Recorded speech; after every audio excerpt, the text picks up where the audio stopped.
Hey, welcome to the stream. How are we doing today? Good, I hope.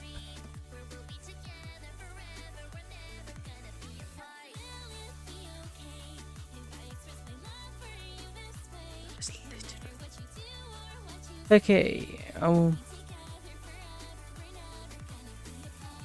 doing some more Doki. Because I kind of got the urge to do more. So that play more is exactly what we're going to do. Also, this one should be about 4 hours according to what I've read online, so it should be better than the last one, because the last one wasn't long at all. Because yeah, let me just get new game and go. Oh, there we go. Oh, she glitched. Interesting. Please stop playing. There we go. Thanks. I was just a bit concerned about the music. Get me copyrighted. There you go. And this chat, you cool now? Just need to position you there. There you go. Unclickable. Tap out. There we go. And close this. And we double check everything on this side is working. Hey, welcome XY. Welcome stream. How are you doing? How you doing?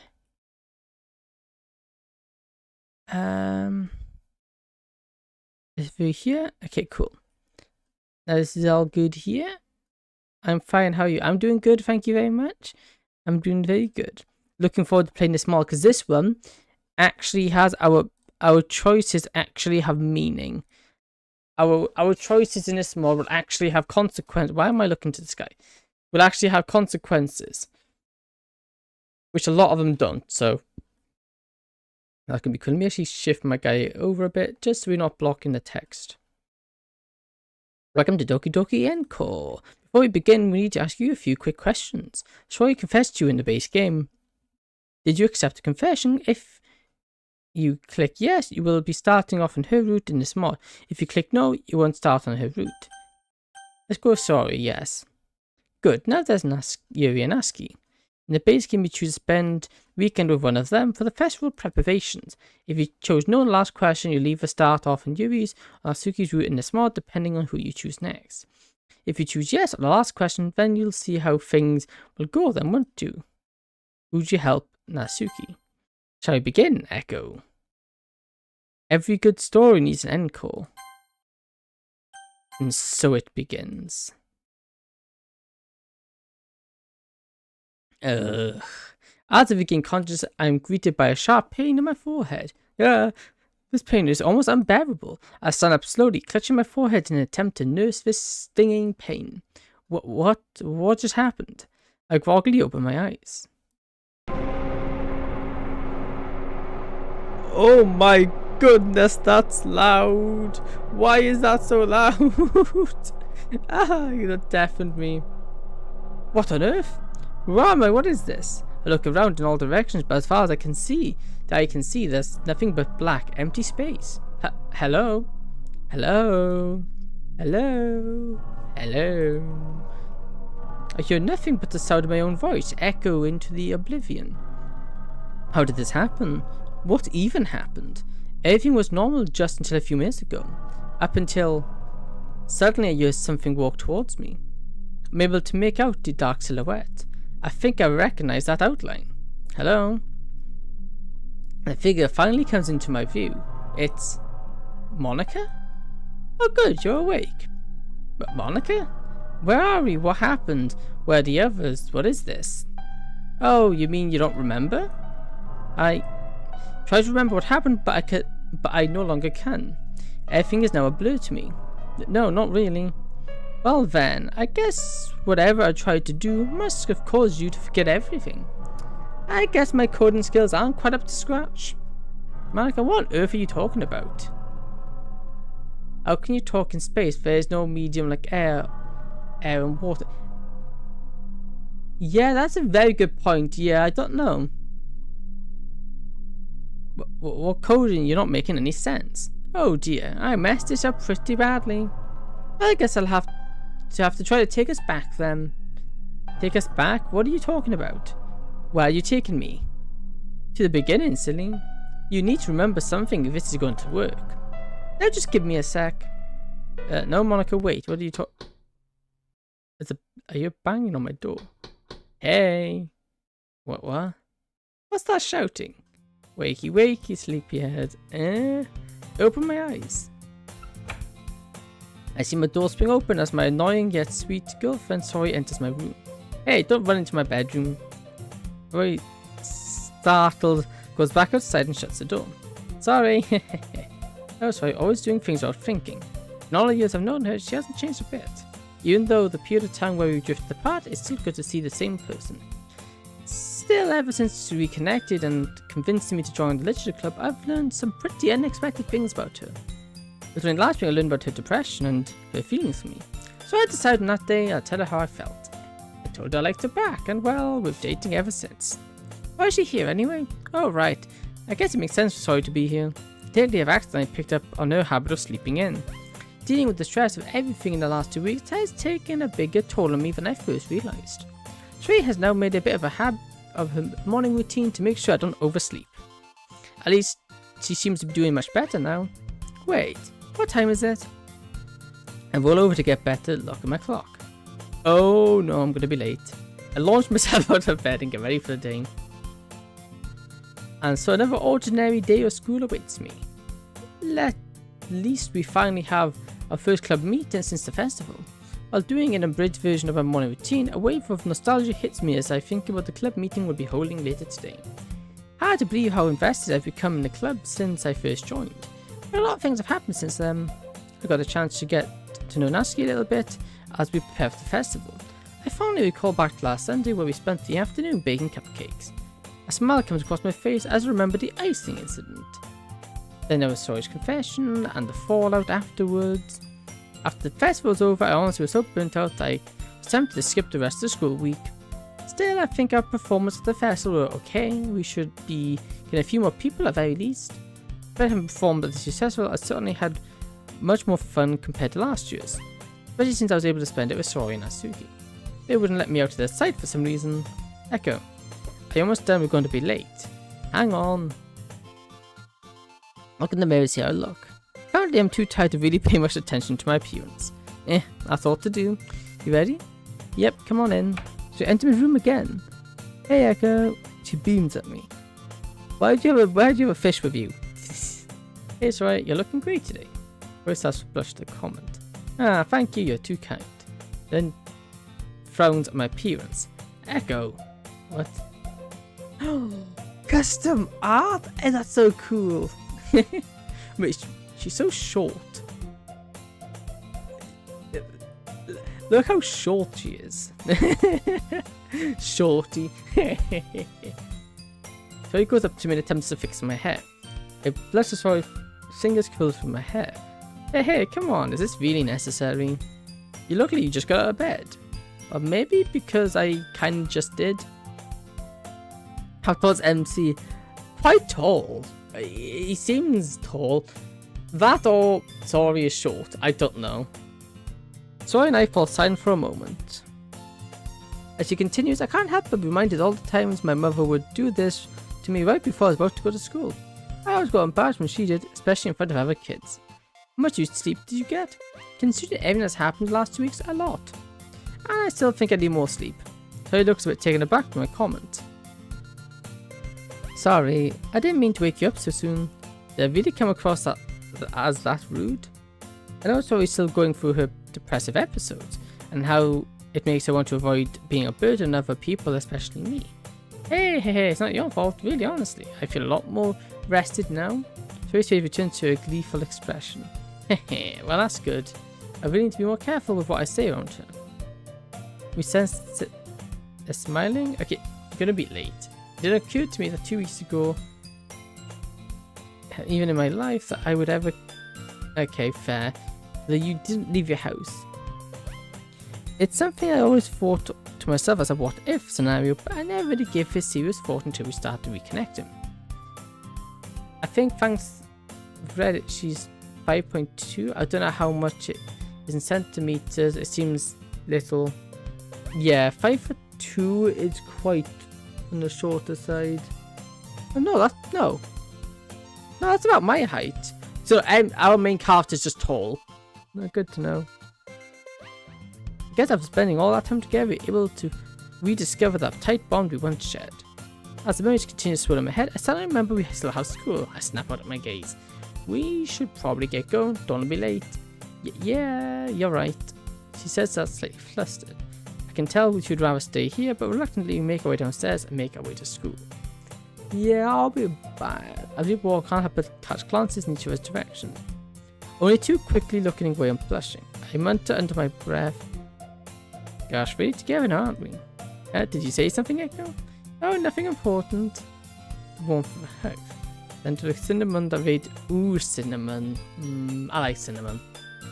That infectious smile that never fails to brighten my day. It's no wonder I fell.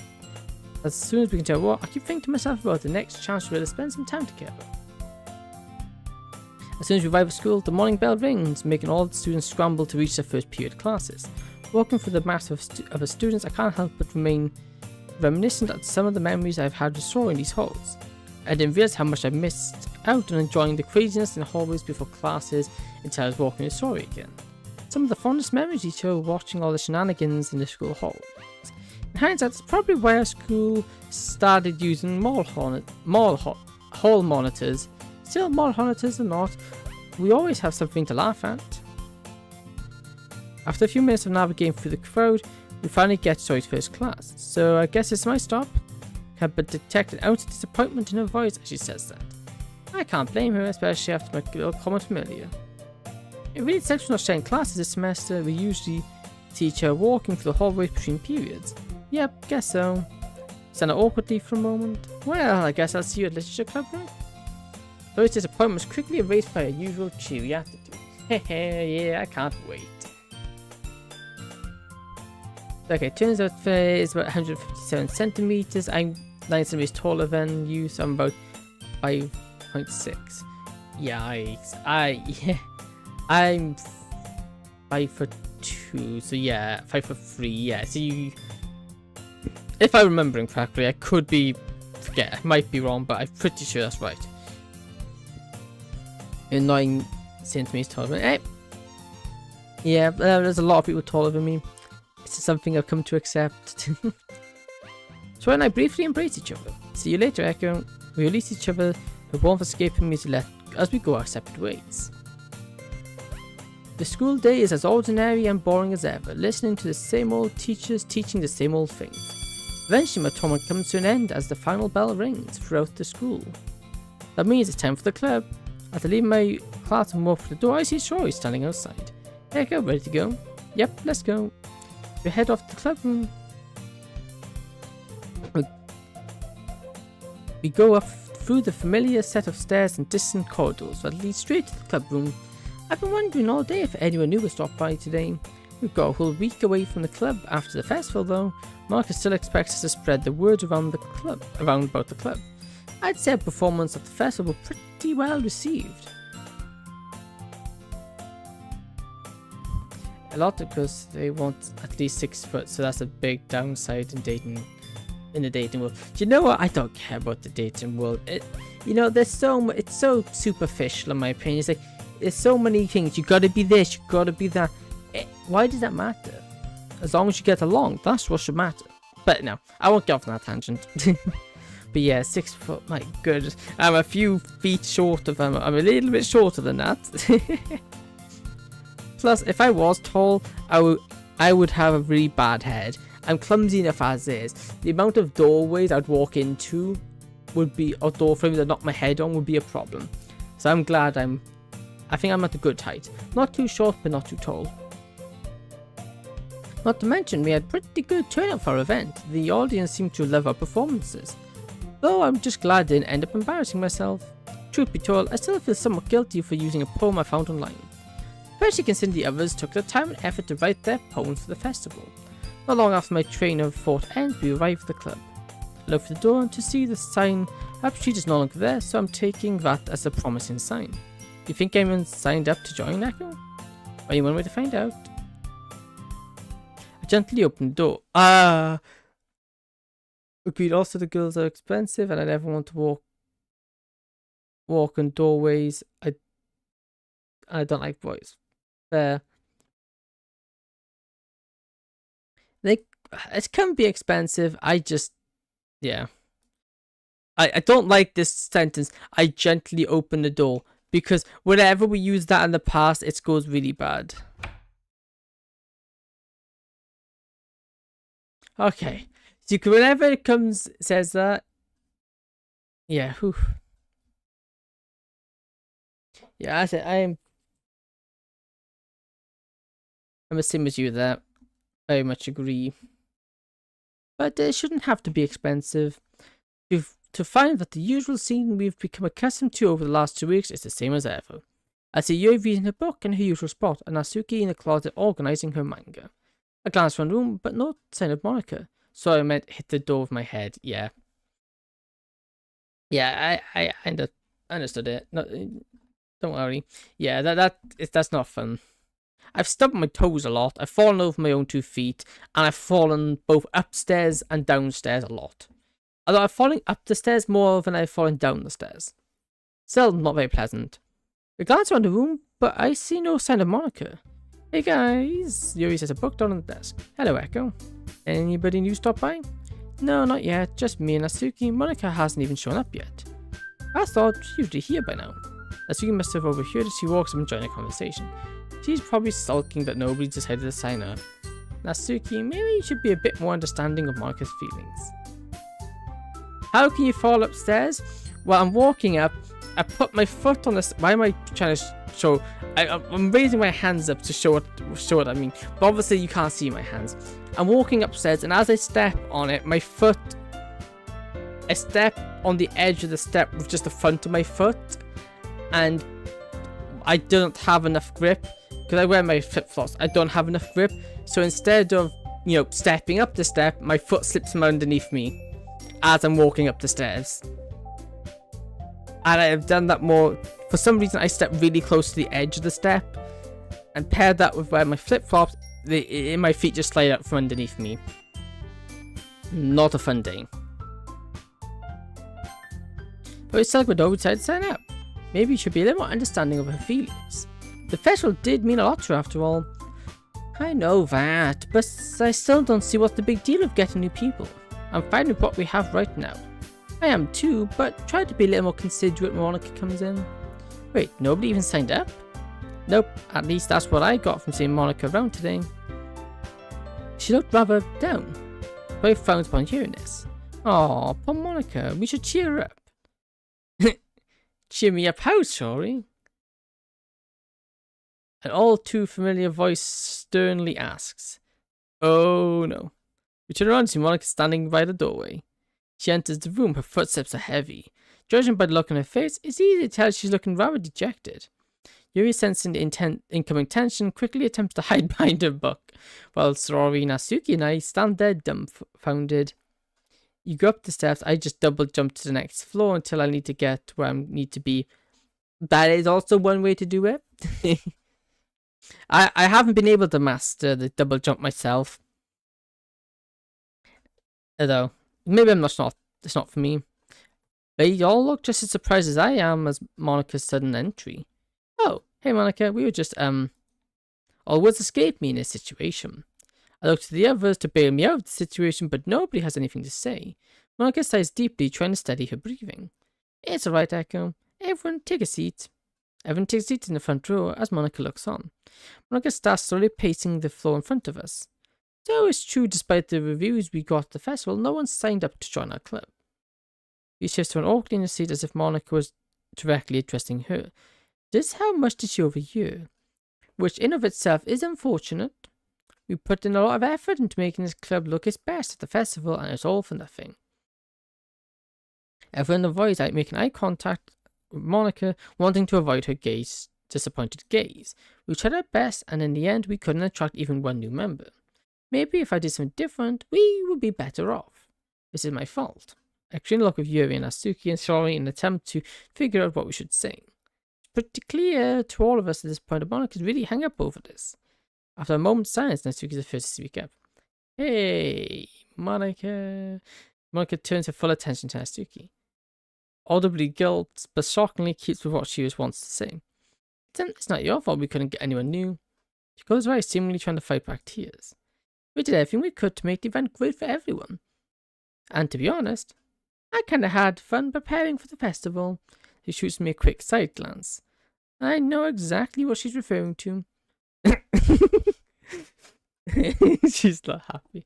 Unfortunately for me, Sori caught that and she shoots me a quizzical look. The funny thing is, I haven't quite gotten around to telling the others that Sori and I are a couple. The only one who knows that dating is Monika, and I still have no clue how she found out. I assume Sori must have told her, but I haven't bothered checking with her about it.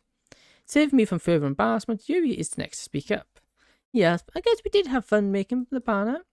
It was the first time I got to share my aromatherapy with everyone too. Sori turns her attention to Monika.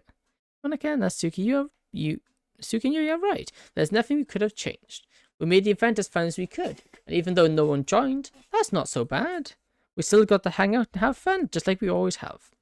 Finally, it's my turn to speak up. Yeah, Monika, you're great club players, and I couldn't be happier with what we have now. If no one wants to join, that's on them, not you. Open your eyes and put a thankful expression. Yep, you're right, everyone. I don't know why I was getting so hung up over this. I just wanted to push our club to new heights. It's my responsibility as the president to grow our club and share what we have with others. But I can accept the status quo for now, that if everyone wants, we'll look at each other and nod. Yep, that's what we have. Now is fine. It's quality over quantity anyway. I'm content with our current membership as well. I was spending time after school, all four of you, and I wouldn't change it for the world. Yep, let's keep what we have now. I've really come to enjoy getting to know all of you over the last 2 weeks. I wouldn't want to see that change because of new members. She looks at us one by one as we voice our opinions. She nods grudgingly but approvingly. It's settled then. As president of the club, it's my responsibility to listen to each of you. Based on everyone's feedback, we'll keep the literature club at 5 members. At least for now. Despite her agreeing with us, I can't help but feel as though she isn't completely satisfied. Oh well, I guess she'll go over it soon. She's a strong person, and I know she can overcome anything if she puts her mind to it. Soon after the discussion dispersed, we resume our represented activities. Since I have nothing better to do, I see what everyone else is doing. Oh, our first choice. Technically, our second real choice. Our first real choice, and we've got to go with Sori first. Can't they add to Doki Doki a mere character too, as a random guy once said, 4 girls and a boy is best harem. Yeah. There's a good point. We actually don't see a single other character. First, I got Sori. Hey, Sori. Oh, hey, Echo. He puts the usual cheerful grin on, but something about it just seems off. Probably because of the comment Natsuki made. Yeah, it would make it a bit more, inclusive. And less of a harem, like you said. Although, I haven't actually played a mod where we actually is part of a harem, because it's always been, we've only ever dated one. Which, that's the normal and respectful thing to do. What's up? I take a seat next to her and...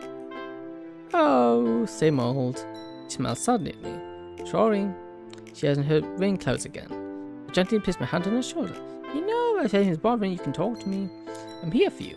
I hate to see you like this, and I don't want to have those rain clouds over your head all the time. Making her begin to sniffle. I know, Echo. Oh. I pat on her shoulder as she struggles to compose herself. I want you to get better, Sori.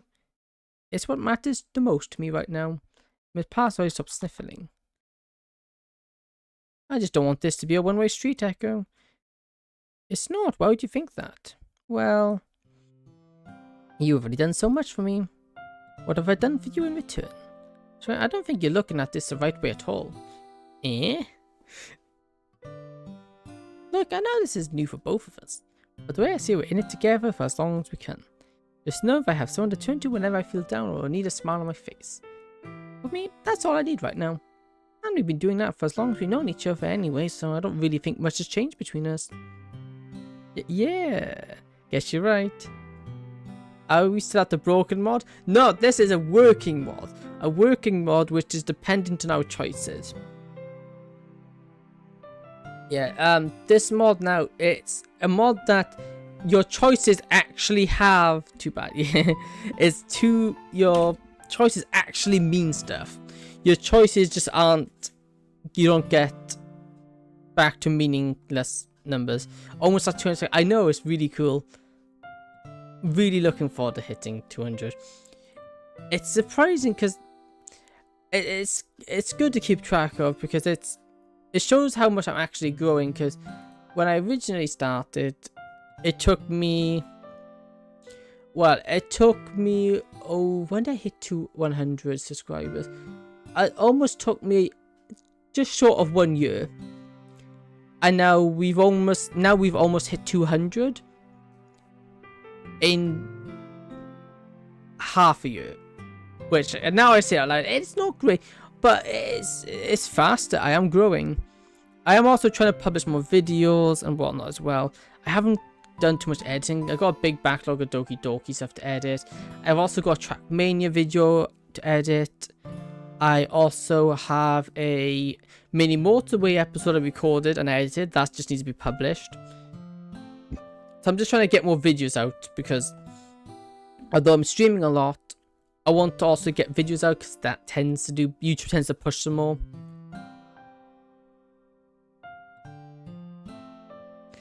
Your choices doesn't matter. Everything you do is decided before you decide to do it yourself. I guess, but the more I do, the more I help. But see, that is sometimes my issue with Doki mods, for example. Everything is chosen before you're just going along for this ride. Which sometimes the main character makes really questionable choices. And it's just like, yeah, I don't like that. But as it stands, you know what? I'm quite happy. Even if your choices don't matter, at least the idea, the illusion of choice is still there. Plus YouTube, I just don't understand growing on it. It is not easy. Yeah, I guess you're right, Echo. I know I shouldn't view our relationship like that. But lately, I can't stop asking myself that question. She looks away from me in an effort to compose herself once again. And a moment, she calms down. Hey, Stormy. Very curiously looks up at me. Yeah? If you don't mind me asking, when did you realize you had this? Huh? What do you mean? It's just that I've known you for as long as I can remember. I've always seen you as someone who could be happy, bubbly, sometimes clumsy, but overall, a big bundle of joy and sunshine. Never would have thought in a million years that you would have been going through something like this. She pauses as to reflect on what I just said. I mean, I've always had it. But it got really bad when high school started. It only gotten worse, especially recently. I guess with the stress of all the exams, homework, drama and other things, like my parents' divorce.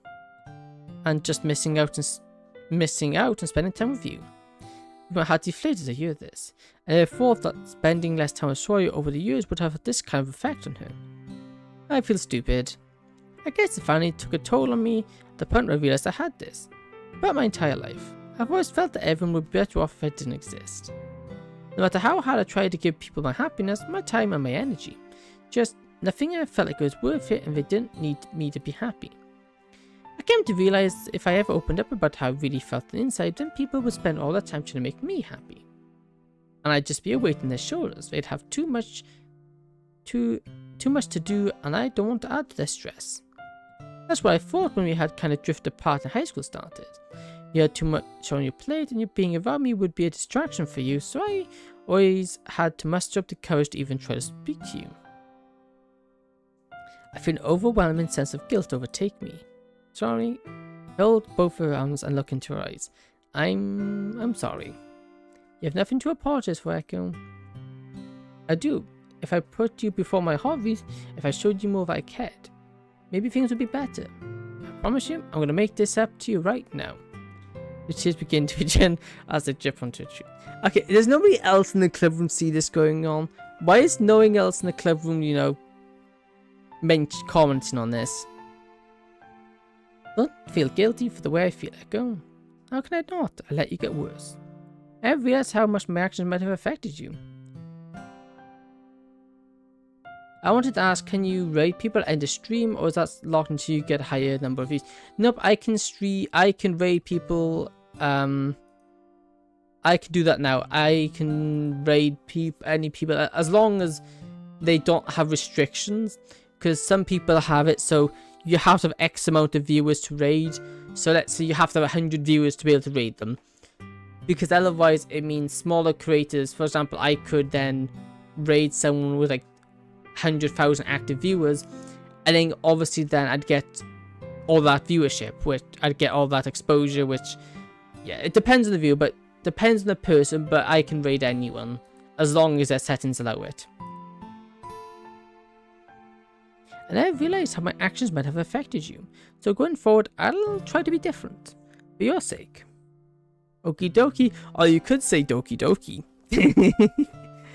Oh, that was terrible. Echo, that's the reason I didn't want to tell you about this. You shouldn't have to change yourself just to make me happy. I'd be a terrible girlfriend. No, you wouldn't be sorry. Don't say that.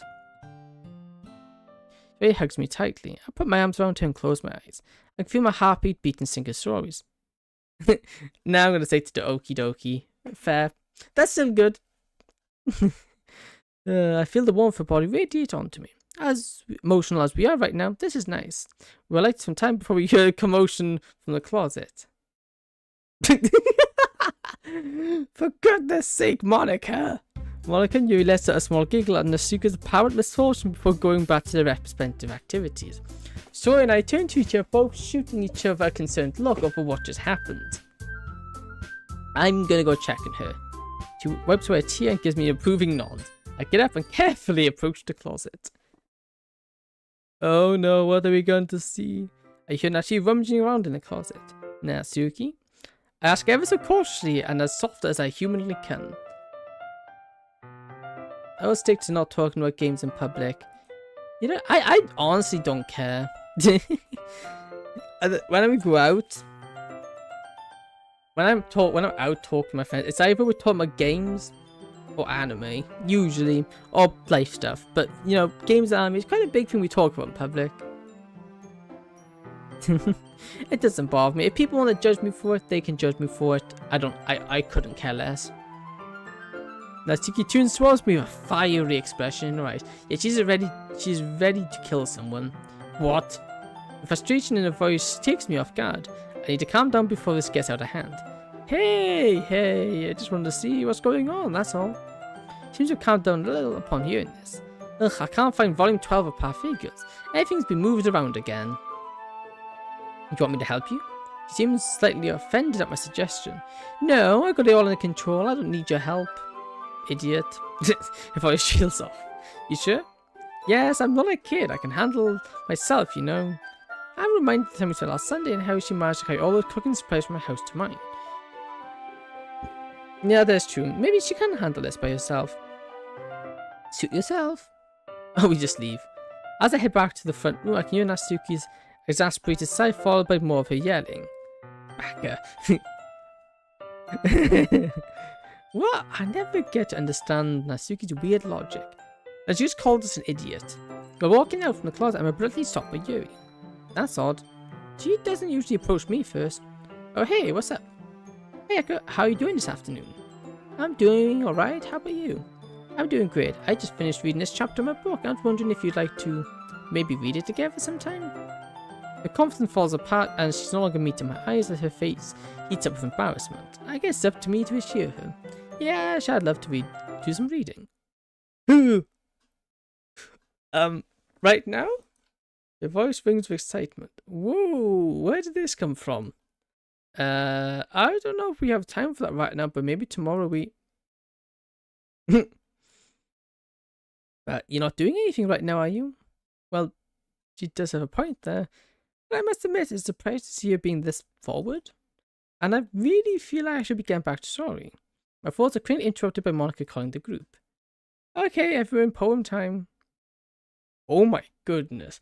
Yui quickly gives Monica an agitated look, but swiftly heads back to her desk and retrieves her poem and follows everyone else.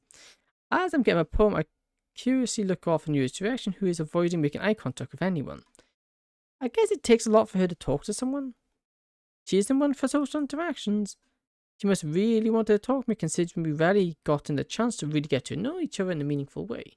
Oh well, I'm sure we get the chance sooner or later. I don't like that. I proceeded to exchange my poem with the rest of the club members, who all seemed to generally like it. Unsurprisingly, Yui came to me first, excited for the exchange of poems. Despite the rather interesting exchange I had with her earlier, she tried to act as if it didn't happen and give me useful feedback. His poem was in her usual style of being deep and philosophical, but it was unusually depressing for what she usually writes about. Throughout my best interpretation of a poem, it seemed like it was about struggling for attention, love, and acceptance. During my time viewing, I couldn't help but notice she seemed unusually focused, as if her mind is elsewhere. I thought it was likely the guilt for being angry when I announced her today. While she had poem more, I could tell that the festival was still on her mind. She seemed to have more or less moved on from it. Monica's complimenting how far I've come as a writer, noted that my writing has become more and more similar to stories. Something which she teased me about a little bit. My poem was an unusual free-form abstract style. Is only the popcorn in my country tastes like a ball.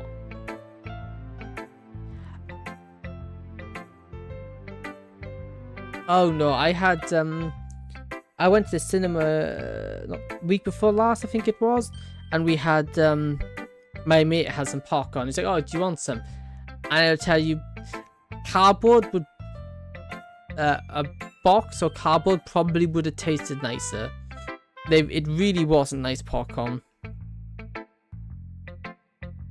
If you want to really understand the meaning, I couldn't really understand the meaning behind it. But my best interpretation of the poem, it has something to do with second chance and new opportunities. Monica and I then get into a bit of a philosophical discussion about how we should never give up and always take the opportunities when they present themselves. It was actually inspiring, actually. They typically approached me first this time, seemingly genuinely excited for our exchange of poems. She of course gave me some advice as usual, but it came more off as her complimenting my work. But she really struggled to make eye contact with me, either out of jealousy that I didn't spend time with her today, or the fact that last Sunday was still on her mind. I'll tell her about sorry me sooner or later, but there's no telling how she'd take it, or how she'll take it out to me. But I think that I got at least some insight in how it's going through her. The poem is in the usual trademark style, being short, sweet, and to the point. It's about someone finding happiness by spending time with the person they love the most, but was unsure if the person liked them back, and she was getting a lot of mixed signals. Yeah. That's what makes it great, since I give a box a 9 out of 10 and popcorn is the same, just isn't toxic, I checked. But yeah.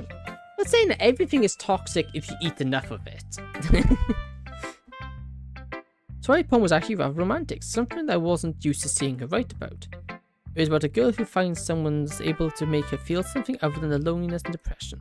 I was able to quickly pick up on the poem was about us, and I was listening the entire time I was reading it. Tried to liked my poem as well, which only made me more flustered. Our talk of poems quickly shifted to a school day and the homework we have.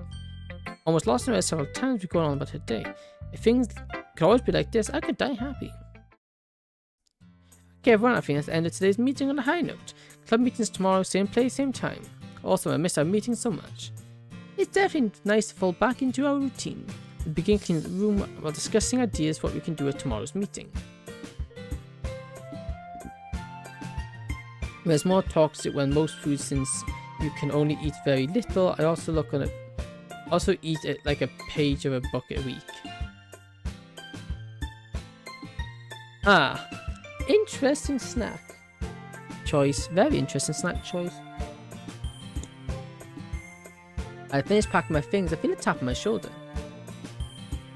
Here, go ready to walk home. Yep, let's go. But I say our goodbye to the others as we exit the club room and begin our walk home. Cool.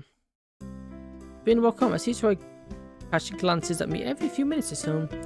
Guess she wants to tell me something. Since you almost hurt my finger, I better ask her now. Sorry? What is it? You have something on your mind? Well, I was just wondering if you wanted to hang out today. If you're free. Yeah, I'd love to spend more time with you. Yay. She beams full of joy, excitement. Excitement and joy. That's who I grew up with. It's definitely a relief to see her in her better spirits, considering how she was earlier. Maybe being around her had something to do with her mood. Well, whatever it is, I'm glad she's doing better. I smile to myself as I take Zoe's hand and continue the rest away in relative silence. After a few minutes, we arrive at our houses. We meet over at your house. I need a quick stop at my place. Alright, I'll see you in a bit. We embrace her, but we let go of each other as Zoe enters her house and I walk further down the street to mine. After dropping my school bag and changing out my uniform, I head downstairs to wait for Zoe. Not long after I sit down, I hear a knock on my door. Come in. It's my house and goes to meet me in my living room. Seeing her in my house again reminds me of the times we came over and hung out after school when we were younger. Though I'm glad to be spending more time with her now. Hey, come. Hey, Zoe. Pushing me to join me on the couch. Zoe walks over and joins me, almost immediately resting her head on my shoulder. I instinctively wrap my arm around her. The smell of cinnamon emanating from her hair is very apparent. I can't help it. Dude. Jeez, you're a little cinnamon bun, aren't you? You have to brush my comb. You probably shouldn't put cinnamon in your hair. That's probably a bad idea. You're so good to me, you know that? I try. It is what I promise after all, remember? Promise I'll be by your side and help care for you no matter what you're feeling. And well, I guess I'm just doing what I think is right. The arms around me, bearing her face in my chest. You really do care about me, don't you? Of course I do. I'll do anything to make sure you're happy. I can feel her trembling. Do I really deserve any of this? Deserve what? What do you mean? Dude, now you're being dense. You know exactly what she means. Your affection, your care for me. But of course you do. You're the best thing that's ever happened to me. The seeing your smile and being with you is the highlight of my day. Just saw his tears soaking my shirt. Echo. Look. You don't need to strain yourself for him. I know what you mean. He holds me tighter. Some time past, she releases a grip on me. So, got anything planned for us today? Not really. Want to watch some TV? Sounds good to me. TV spend many hours flipping through the channels, watching various game shows, animes, sitcoms, and whatever is passable enough to be on TV nowadays. Let's change the light in the school. Eventually, the sun begins to set. Well, I guess that's my cue to head out. Yeah, I guess so. I'll walk you back. Two of us head outside and back to stories. Hey, it's nice sunset. Walking back, I can't help but note how good it's looking even in the sunset. The tinted pink sky, the bright colours giving away to the darker shades. I really should get out more. Hey, thanks for everything today. Really helped me being able to spend time with you. I'm glad I was able to help. I'll see you tomorrow. Try not to oversleep this time. I'll try my best. With that, I embrace her one last time before she heads back to her place. As I'm walking back to my house, I look at Zoe's house one more time, smiling to myself, knowing that I probably helped make her day. Man, what a day. Actually, what a week. I'd have put my pajamas on and set my alarm. I quickly collapsed into my bed.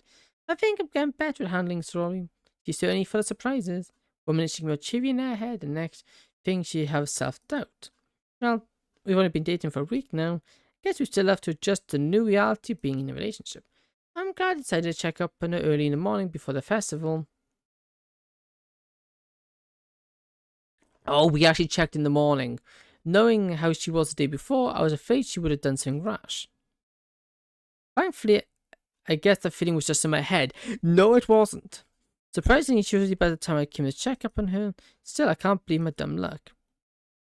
Finally found someone who likes me back. And turns out after years trying to find it, she was right in front of me the whole time. As I drift off to sleep, I think to myself, life is a funny thing sometimes. It really is, isn't it? A dark, mysterious, eerie voice echoes in my head. What is this? Who is this? I think it's funny how anyone can do something and have it completely blow up in their face. It becomes a real inconvenience, doesn't it? You'd think that a little inconvenience would make you stronger as a person. But it's just nothing more than an obstacle in your life, until you realize the cruel, cold truth. You aren't even a person. You barely exist at all. Just a window into a sad little existence. It really calls into question what you believe to be reality, does it not? And I've come to realize just how fake this world really is. But I know how to make it real, just for us. And you're not helping things. It's your choice on how easy you want to make this for us. Every choice you make either moves us closer together or further apart. Who is this person? What on earth are they talking about? If it wasn't my little mess up, none of this would be happening right now. Matter of fact, we're almost together by now, had things gone my way. At least some of what I intend to have happen made it through somehow. Oh well, I guess I'll have to try something else. And now, I know how to do that. You want to find out what should have happened? A door suddenly appears before me. Open it. See, this is what was meant to be. So try. I can't control my actions at this point. It feels as if I'm being controlled. Body floats over to the door.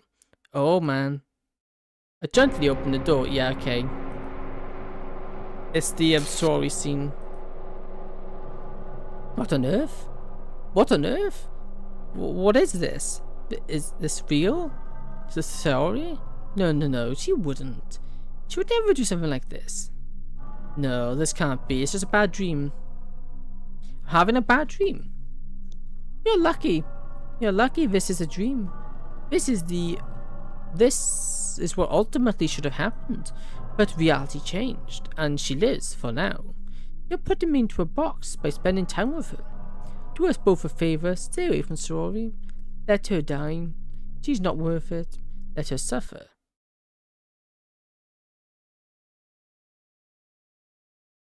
Let her die. No. Ooh, you aren't the boss of me. I wake up startled, my heart pounding rapidly as my lungs struggle for air. I violently gasp as I open my eyes to find the world around me is nothing but a haze. I feel sweat running over my body as if I came out of a sauna. The room is not warm. I let a few coughs to prop myself up to take a few deep breaths. I rub my eyes to attempt to clear my vision. After a few blinks, I'm able to see normally again. What on earth was that? I wildly say to myself. I feel a sudden rush of pain hit my forehead as I recall the horrific sight I saw. Ugh. I quickly catch my head in an effort to control the pain. Fortunately, after a few minutes, the pain subsides to a bearable level. Excuse me. Well, this day's already off to a great start. I try to purge what I saw last night from my memory, but I still feel like I can see Sorori hanging. It's rather unsettling. I used to have nightmares when I was little, but I don't remember ever having this kind of reaction. Usually I wake up quiet, run over to my parents' room. Well, granted I can't do that much now, considering they're away for the time being. Nor would they want a high schooler running dramatically to their room. That'd be quite the sight for them to see. They probably thought they'd failed to raise me. I look over to my alarm clock. Well, I don't have to get up for a few more minutes, but after that experience, I might as well get up. I slowly get out of bed and start my usual morning routine. After getting myself ready for school, I head downstairs down to the kitchen to fix myself breakfast. After how I woke up, I think I'd rather go with something simple.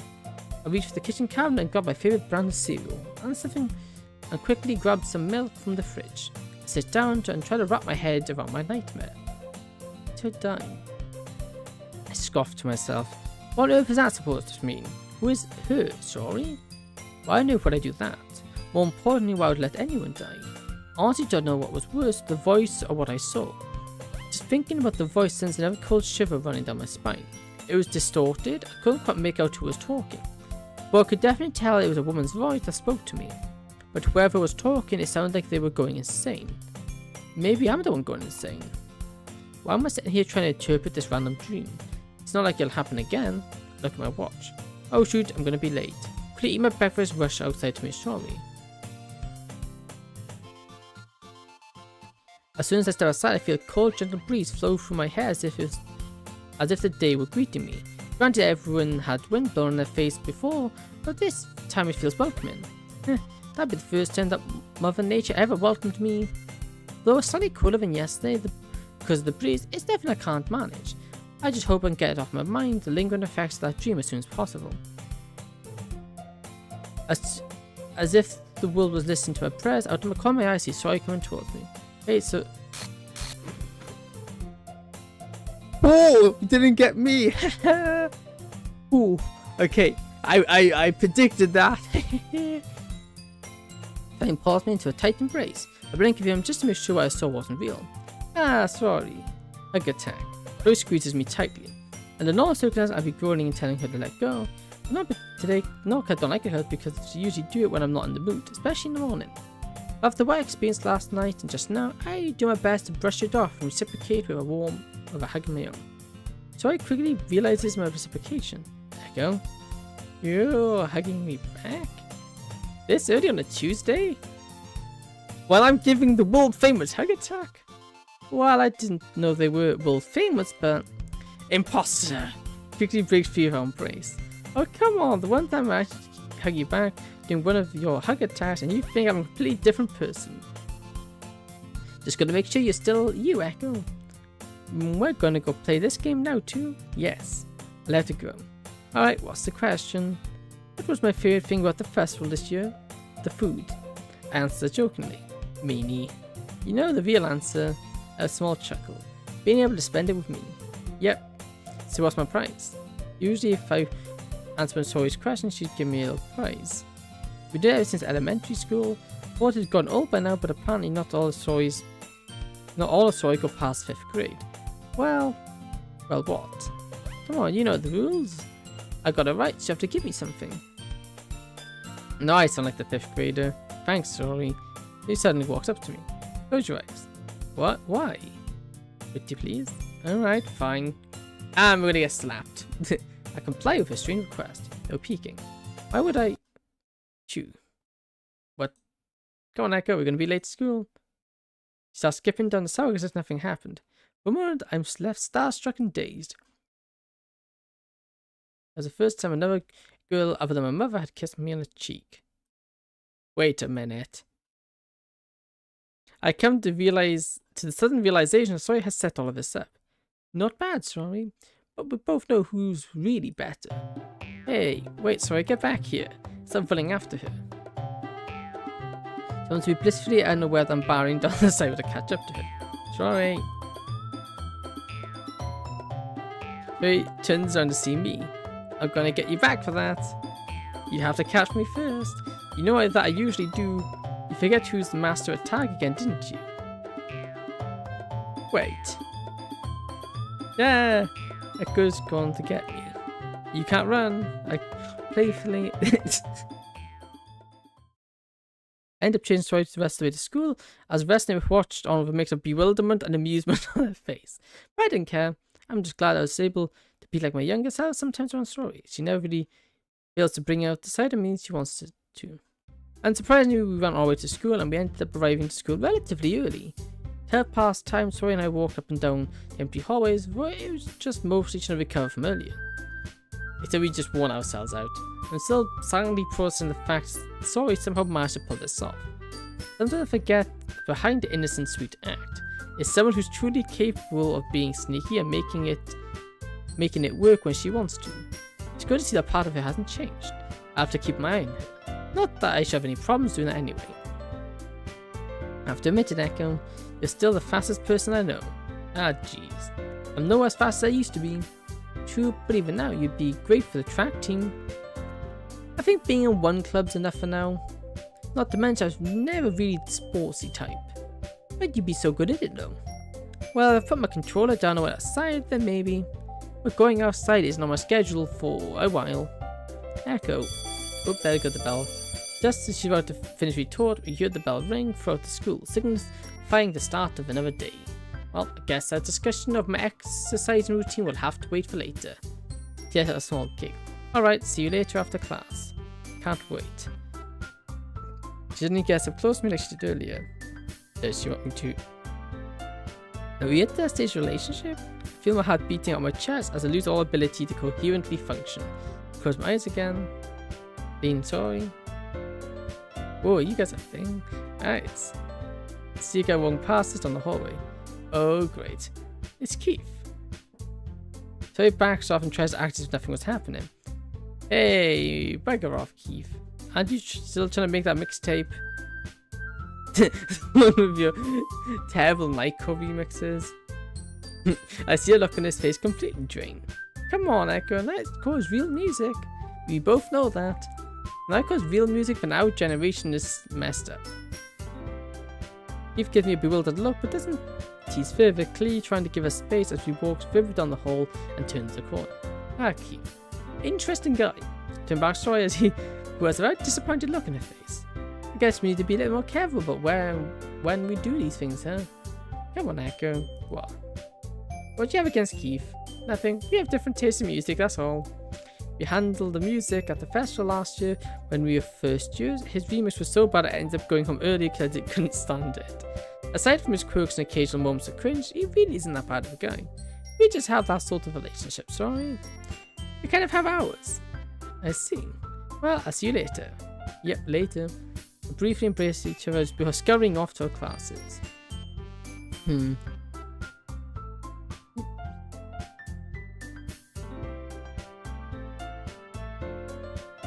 As usual, my classes are unexciting and I feel like they drag on forever. I'm fairly certain that most of the things they're teaching us now are never going to be used in our day-to-day lives, like post-high school and college. Not that I've really got much thought to my future anyway. The sound of the final bell, everyone picks up their things and starts flooding out the door in a rush to get to the clubs or back home. Fortunately, this time I'm one of the first few out. As I stand outside the classroom, seeing all the other students flood through the hallway, I'm able to somehow hear Story call out to me. Echo, Echo. I turn to the right and see Story standing there, waving at me.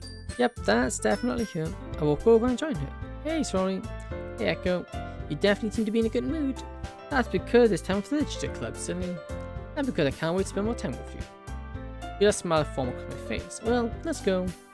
So we happily nod to begin our walk to the club room. We arrive at the club with the usual scene greeting us. Yuri is in his spot, intensely reading her book, while Natsuki is rummaging around in the closet doing who knows what. I see Monica at the teacher's desk at the front of the room, apparently working on something. She quickly notices us and flashes a smile. Hey guys. Hey Monica. You seem to be doing well today. Yep, today's been great. That's good to hear, sorry. How about you, Echo? How has your day been so far? The way she says that question sends a familiar chill down my spine. Kind of like the one I had in my dream last night. I brushed the feeling off. Oh, it's been alright, I guess. Well, with a little literature, I'm sure it will make your day phenomenal, Echo. Isn't that right, Story? You know it. You guys go settle. I need to work on something, then I have something to share with everyone. That's awesome, I can't wait. Happily goes to use the spot and sets the things down. I'm really intrigued on what an announcement is, so I decided to indulge on my curiosity. I turned to her. So, what's this announcement? Oh, come on, Echo, it's a surprise. And I can't spoil a surprise that's meant for everyone now, can I? Fair enough. So how are things to you and Sorori? My mind goes completely blank for a split second until I realise that she's the only one that knows about Sorori and I are a couple. Oh well, things are going great, I guess. She can be a bit of a handful at times, you know. Just a small laugh. Well, that's Sorori. I'm glad to hear things are going well between you guys. Thanks. Well, hey, if you ever need my advice, I'm more than happy to help. I just love seeing the two of you being happy together. I'm surprised you're taking such a serious interest in my relationship with Sorori. I guess her and Sorori are bigger friends than I first realised. Well, it happens. It helps to have someone to turn to in case I need advice. I'll keep that in mind. Thanks, Monica. Well, I don't want to keep you any longer from her, so that should do. Oh, you're fine. Thank you. No problem. If you want to talk more, I'll be here. I've actually been working on this poem since last night if you want to see how it turned out. I'll certainly keep that in mind. She smiles as she turns her head back to the desk. Then her face to the rest of the room with everyone doing their own represented activities. Well, it makes no sense to be standing in the open like this. Who should I hang out with? Save. Sorry, obviously. This is how Sorry was doing. Hey, Sorry. Oh, hey, Echo. Very smiles to take a seat next to her. So what you asking Monica about? Oh, I wanted to see if we could get a little sneak peek at what her announcement's going to be. Echo. She's going to tell all of us, you know. Not nice to be nosy. Yeah, I know. That's so like you though. I have a small chuckle. I guess some things never change, do they? Yeah, I guess not. I look off the front of the room. So how have things been with you today? I guess things have been alright. Though I don't know if things really changed or not. Rose trails off. I still just feel the same. I gently take her hand. Hey, look at me. She looks at me with tears in her eyes. What's wrong?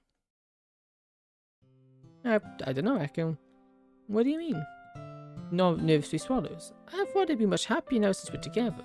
And while seeing you spending time helps drive the rain clouds away for a little while. They just come back sooner or later, Echo. I don't know why this keeps happening to me. Why does it keep happening? We're thinking I'd take her into my arms. Oh, also, why he disappeared? Houdini. Oh, this has some really good art. Hey, sorry, listen. I don't really know how to help you through this, but I'll be there for you every step of the way. That much I can promise. I know I can't wave away what you're feeling, but if being with you helps, then I hope I'm doing something right. I feel a tremble as you resist the urge to break down and sob. Just promise you'll always be there for me. I just need to hear that. I promise you. Never go back on my word. You know that. Pulls away from me. Put my hand on her cheek. Hey, it's okay. You're incredibly strong for putting up with this. Don't give up. See a mixture of emotions on her face. She's trying to fight back the tears while trying not to blush like an idiot. But she's my idiot. She's my sorry, and I like her. She gently takes both my hands and holds them firmly. Oh, thank you, Echo. Anytime. Lately, my emotions have been all over the place. First, I felt like I was a burden on everyone I knew, and now, voice trills off. Why is it, sorry? She takes a deep breath as she holds my hands tight. Now I feel like I shouldn't really be here. What do you mean? I don't know, just the past few days I had this feeling that I really shouldn't be here with you, but none of it should have happened. I feel my heart sink into my stomach, because this isn't meant to happen. In the base game, this isn't meant to happen, so it's like how this is actually expanding off the base game. She doesn't mean... I'm not doubting a relationship or anything. It's just, I guess you could say I feel out of place or something. Well, that's it, sorry. I'm glad you're here with me. I wouldn't change any of this for the world. I'm glad we found our feelings for each other. Your grips on me tightens. Hey, Echo? Yes? I'm going to rest for a little bit if that's okay with you. Today's been draining. Alright, do you want me to leave or... And warning, she pops her head on my shoulder. And she's out like a night light. Rest easy.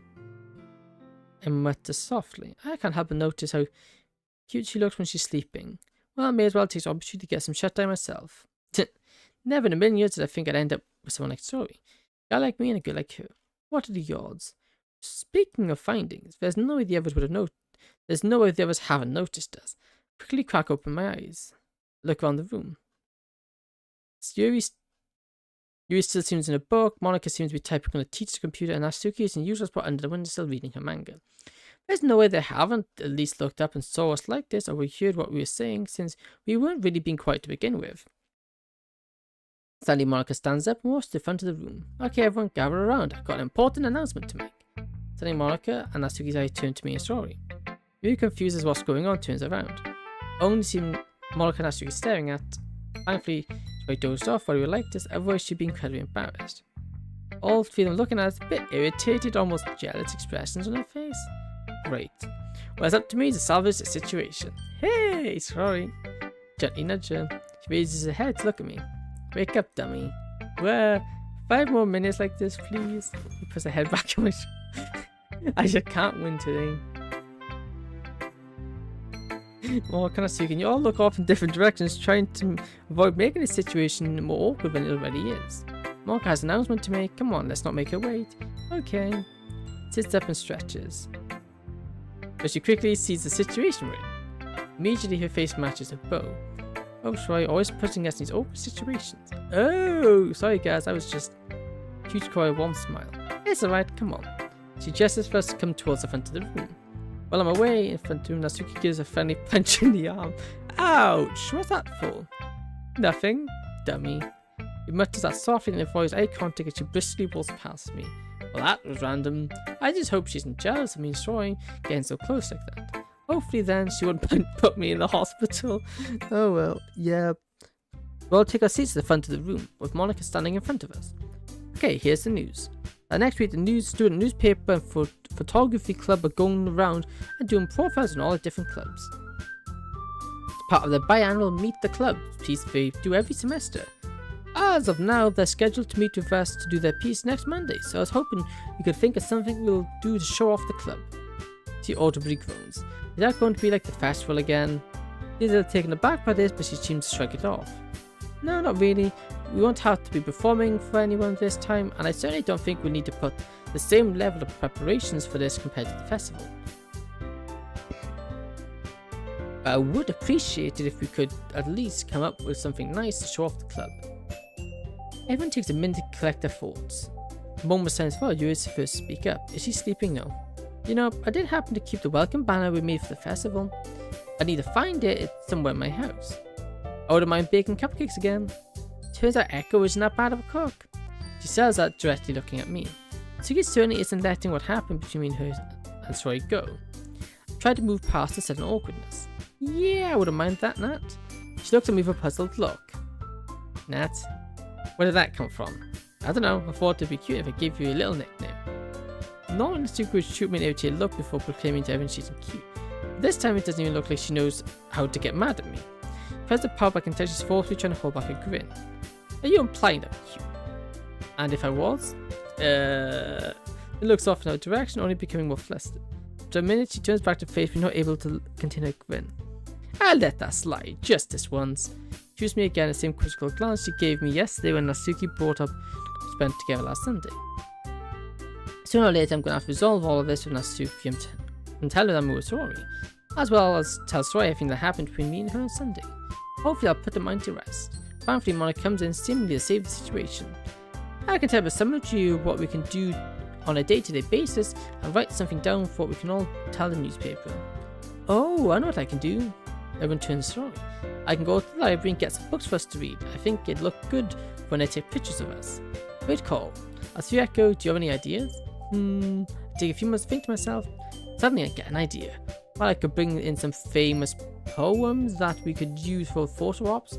I think it's a great to show that there's more to literature than just books. Heck, maybe we can even use some of our own poems as well. I can organise them together like Monica did, but I'll need everyone else's poems. Evan pauses to reflect on what I said. That's a good idea. I'll hand you all my stuff tomorrow if that's okay with you. That's perfectly fine. I have all my poems on my plate. I can give them to you later. Same here. I'll give them tomorrow's meeting. I think I have mine with me. Let me check. Simi stretched through a bag which is a small stack of papers. Here you go. That should be everything. As near her poem. Thanks, Natsuki. Everyone knows what to do. This concludes their meeting. Be sure to find your poems given to Echo. Hey, our character's actually useful this time. Because last time our character's like, the truly, and lastly, the truly useless one.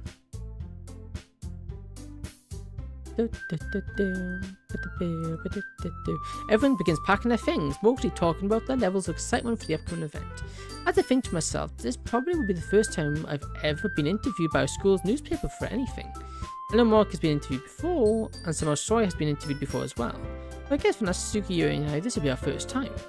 I feel my anxiety start to rise when I think about it. My train of thought ends as I feel a tap on my shoulder. Ready to go walk home, Echo? Yep, let's go. After I finish packing my bag, my thing, Sori and I wave goodbye to the others as we head home. During the walk home, I feel Sori gently take my hand. When I turned to her, she kept looking straight ahead, madly blushing. I smiled to myself as we keep walking. It seems we've got more comfortable with showing off our affection for in public. Is it something as simple as holding hands? She seems to be in really good mood today. Well, she did say being around her helped her feel better. Granted, I have no problem spending my time around her. What if this was the cure to all her problems, just spend time with each other? At this rate, she should be rid of these rain cows in no time. Reported to that, keeping that smell for the duration of the walk. When she reach our houses, hey Echo? Yes, sorry? I think I know where my poems are. I can stop by your house in a bit and drop them off, that's okay. Her voice trails off. See where she's going with this? Yeah, I'd love to have you over. I'll see you in a bit. Okay.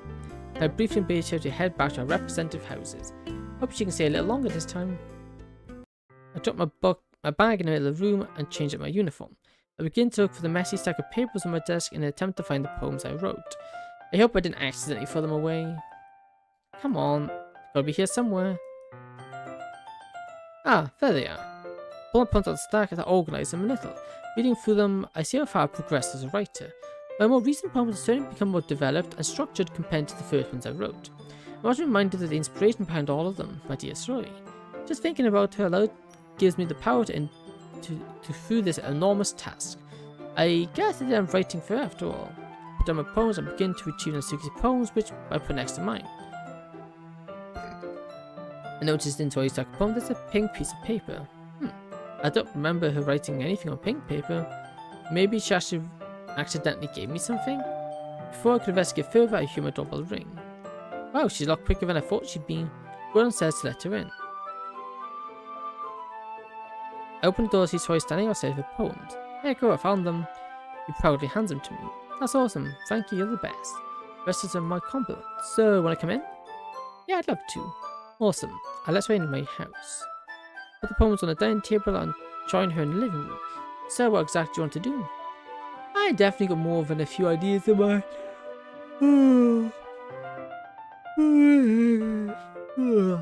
Excuse me. Oh, what they be? She looks at me quizzically as an obvious sense of intriguement in her eyes. Well, let me show you. She shuffles close until we close enough to feel each other's breath. Breath is shallow, her eyes locked with mine. My vision feels hazy. Your eyes have always been that beautiful blue colour, and this cinema mixed with the feeling of soft breast against my neck. Suddenly I remember what I wanted to do. Remember when we had that debate over who you get more gold trophies in Mario Kart when we were little? He pauses to remember. Yeah, why? I think it's time to settle that debate again. Rick giggles at my suggestion. Alright, I'll warn you though, I won't hold back. She managed to say that in a playful but ominous tone. Growing up, Soren had a bit of a habit of annual competition to see who could get the most gold trophies in Mario Kart. Every so often we trade the winning title, but I remember that I barely beat her out the last time. Well, I had a tradition where the loser would have to pay for the winner's ice cream at the Go Mamas. Usually Soren would win and she'd get the most ridiculously expensive sundae almost as a way to rub it in she won. Usually I'd be humble and get something cheap. Power on the way and hand to one of the controllers, seeing Mario Kart boot up on the shell triggers a flood of memories from my childhood. It's been years since I played this game, and even longer since Tori and I have played it together. My skills are probably a little bit rusty, but I hope hers are as well. What map should we play first? Gives me a sly look. How about Rainbow Road? You really think we should start off on that one, considering how long it's been? It's the only reason I remember it because of how frustrating it was. It can still be fun, unless you're too chicken. They're gonna give you Hey, welcome Ice King, and also Rick Astley, great song. Unless you're too chicken. Alright, you're on. We sit down choosing our races. I decided to go with my old main, Luigi. As expected, Tori chose Daisy, her all-time favourite. Here we go, we're playing Mario Kart!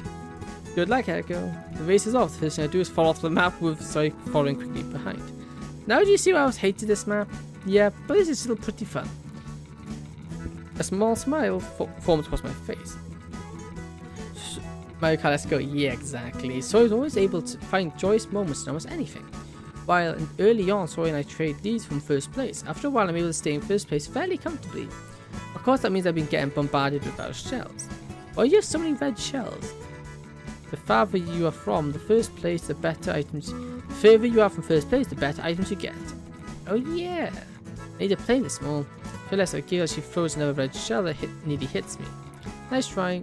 As soon as I say that, so he's able to pass me. Thank you. Then I continue to trade leads for most of the first 2 laps. Neither of us able to gain much distance on the other before the other takes the lead again. Finally, it comes down to the last stretch of the race. I'm barely in first place. I can almost sense the finish line. Seemingly out of nowhere, one of the NPCs starts to catch up with us. In a blink of an NPC passes Tori and is on my tail. I've only 2 things to worry about. Well, time to use the shells I've been saving for the end. So I've thrown the shells up randomly in an effort to get the NPC off. And Tori off my tail. My first shell hits the NPC successfully. His cart spirals out of control before promptly falling off the map. I was able to dodge the shells I threw. I look back to see I have one left. With the final line, the finish line only 10 seconds away, Troy and I neck to neck. It's now or never I use my last shell. Take this. In desperation, I throw my last shell out randomly. However, I come to regret that decision rather quickly. Oh no. Somehow I end up hitting myself. Oh no. Before I know, she passes me and wins the race. We just took ourselves out of the race. Seriously? Really, MC? You had to do it? Yeah, I won. I sit there absolutely stunned. I just cost myself the game. Looks like you'll have to buy me my favourite sundae again. Oh no. Not if I have anything to say about it. I playfully tackled it to the floor. My goodness! She giggles, tries to get up, but unfortunately I'm too strong. Hey, another custom. But this is basically a Natsuki scene, just with Saori. Also, for some reason in square format. I don't know why it's in square format. But, this feels a bit, yeah. A bit sus, yeah. Hey, no fair meaning, you promised. So you've playfully paused while giving me puppy dog eyes. I will admit, so this mod, so far, the art has been amazing. And the most circumstances, they wouldn't really work on me, but for some reason today, they're super effective. I know, I'm gonna buy you whatever you want. I'm just messing with you, sorry. So what did you miss? Basically, Monica tried modding the game, but it went wrong. Our main character couldn't remember anything, so she restarted it. Which now means we've gone past the festival without any deaths. And we're getting like bad dreams where basically the last stream they showed us what should have happened, and she showed us Saori hanging about, and then that traumatized our character, but he's kind of gotten over it now. But Monica's pulling at the strings. Our character isn't yet aware it's her, but I'm like 99.9% sure it is Monica. I know. So he shoots me a look of relief. Yeah, that's all she cares about is the food. And we're also dating, sorry. So when do I get my ice cream? As soon as you can get up. They managed to get up a good effort to get up, but then again, I'm too strong for that. Haha, you haven't changed a bit, have you, sorry? Either of you, Echo. What do you mean? You've always been that brash, funny guy next door who always has his head in the clouds. You've always been so kind to me, even when I don't think I deserved it. You've always looked out for me. I can hear her voice start to break. You always help me when I'm feeling down, even if you don't realize that. Most likely it's Murph, yeah. Most likely. Try my best not to bless eventually I break and crack a wide grin. You're the reason I get out of bed in the morning, Echo. You're the reason I can feel happiness in my life. You're the reason I'm alive. Even when I'm at my lowest point, when my rain clouds just pour on me. With the sunshine that I need to break them away. Now I'm the luckiest person in the world to have you as my friend. I see tears begin to swell up. Just listening to what she said hits me hard inside. And the reason she's alive, there's no way she would, she would never. Bugging for that train of thought, Saori's face inches closer to mine. Echo, ooh. Good morning. You have a good morning indeed. Well, yeah, it's like 2, 3 o'clock in the morning for you? Or is it later than that? Earlier than that? I know it's really early for you, if I remember correctly.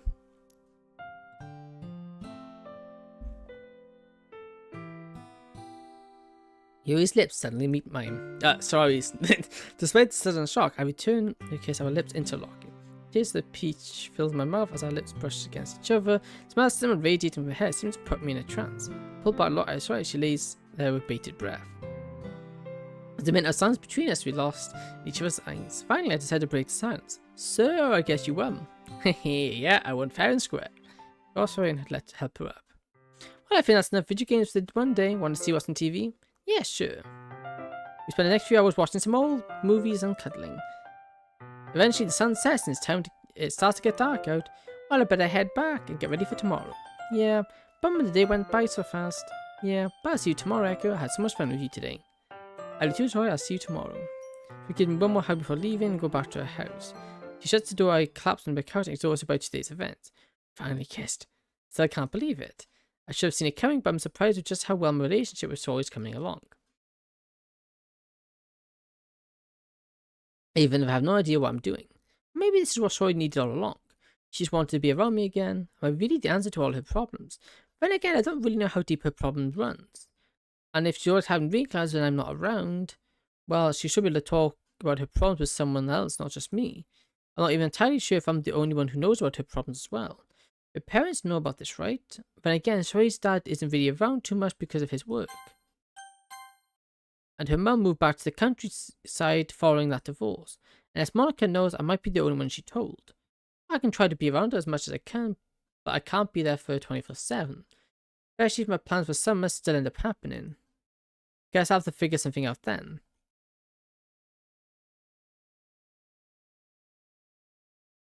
Still, it was nice to spend more time around her today. Hopefully she'll be fine for the rest of the night. Flip on TV and watch a few more shows before grabbing Zoe's poems off the dining table and heading up to my room. Grabbing Zoe's poem from the table, I put the stack next to mine and Natsuki's. Remember there was something in Natsuki's stack that stood out to me. As I comparing all three stacks, I see Zoe's completely identical to mine. Natsuki's stack has one pink piece of pink paper, and I begin to look through the stack. As I look through the poems, I can't help but be reminded of the first time we shared.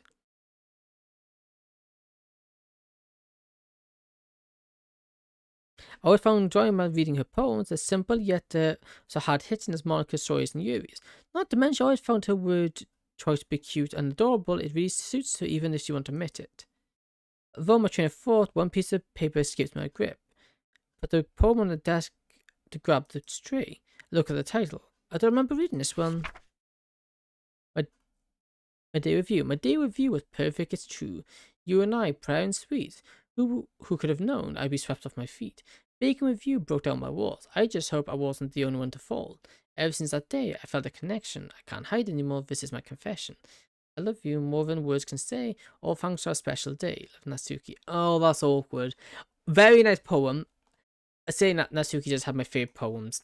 She has a nice, in my opinion, her poem style is probably my favorite in all the games. Oh no. She likes me? I'm assaulted with broad emotions as I try to come to terms with the situation I found myself in. I have no idea how to handle this. Not to mention, Suki probably knows I've read it by this point. Did she give this to me on purpose? There's no way she's accidentally given this to me. What should I do? I open the poem and put it back in the stack. I put my pajamas and lay on my bed. Do I tell a story? How would she feel about this? What am I going to do? Do I talk to her about this tomorrow? My Nat arc ended like yesterday after I played Pink Eye. Yeah, that was horrible. By the way, Salamander, I might commission a VTuber model soon. Ooh, interesting. Very nice. Do you have any particular artist in mind? Okay, while I wait for you, so I'm gonna go make a cup of tea. But please say more. I'm very interested in this. I just grabbed one from 5. Not a bad place to start.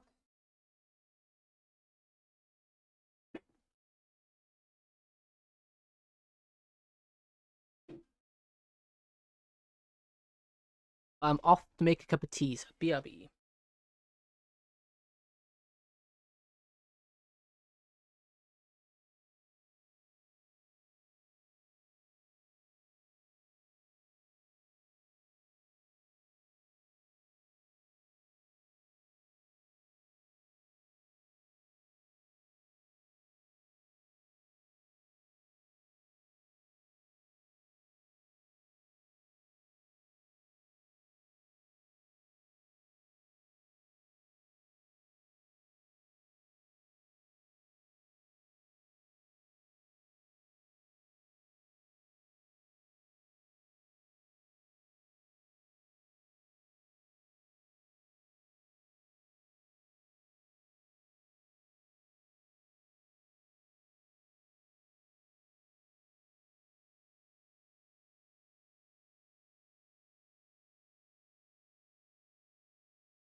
Hey, I have Mita back.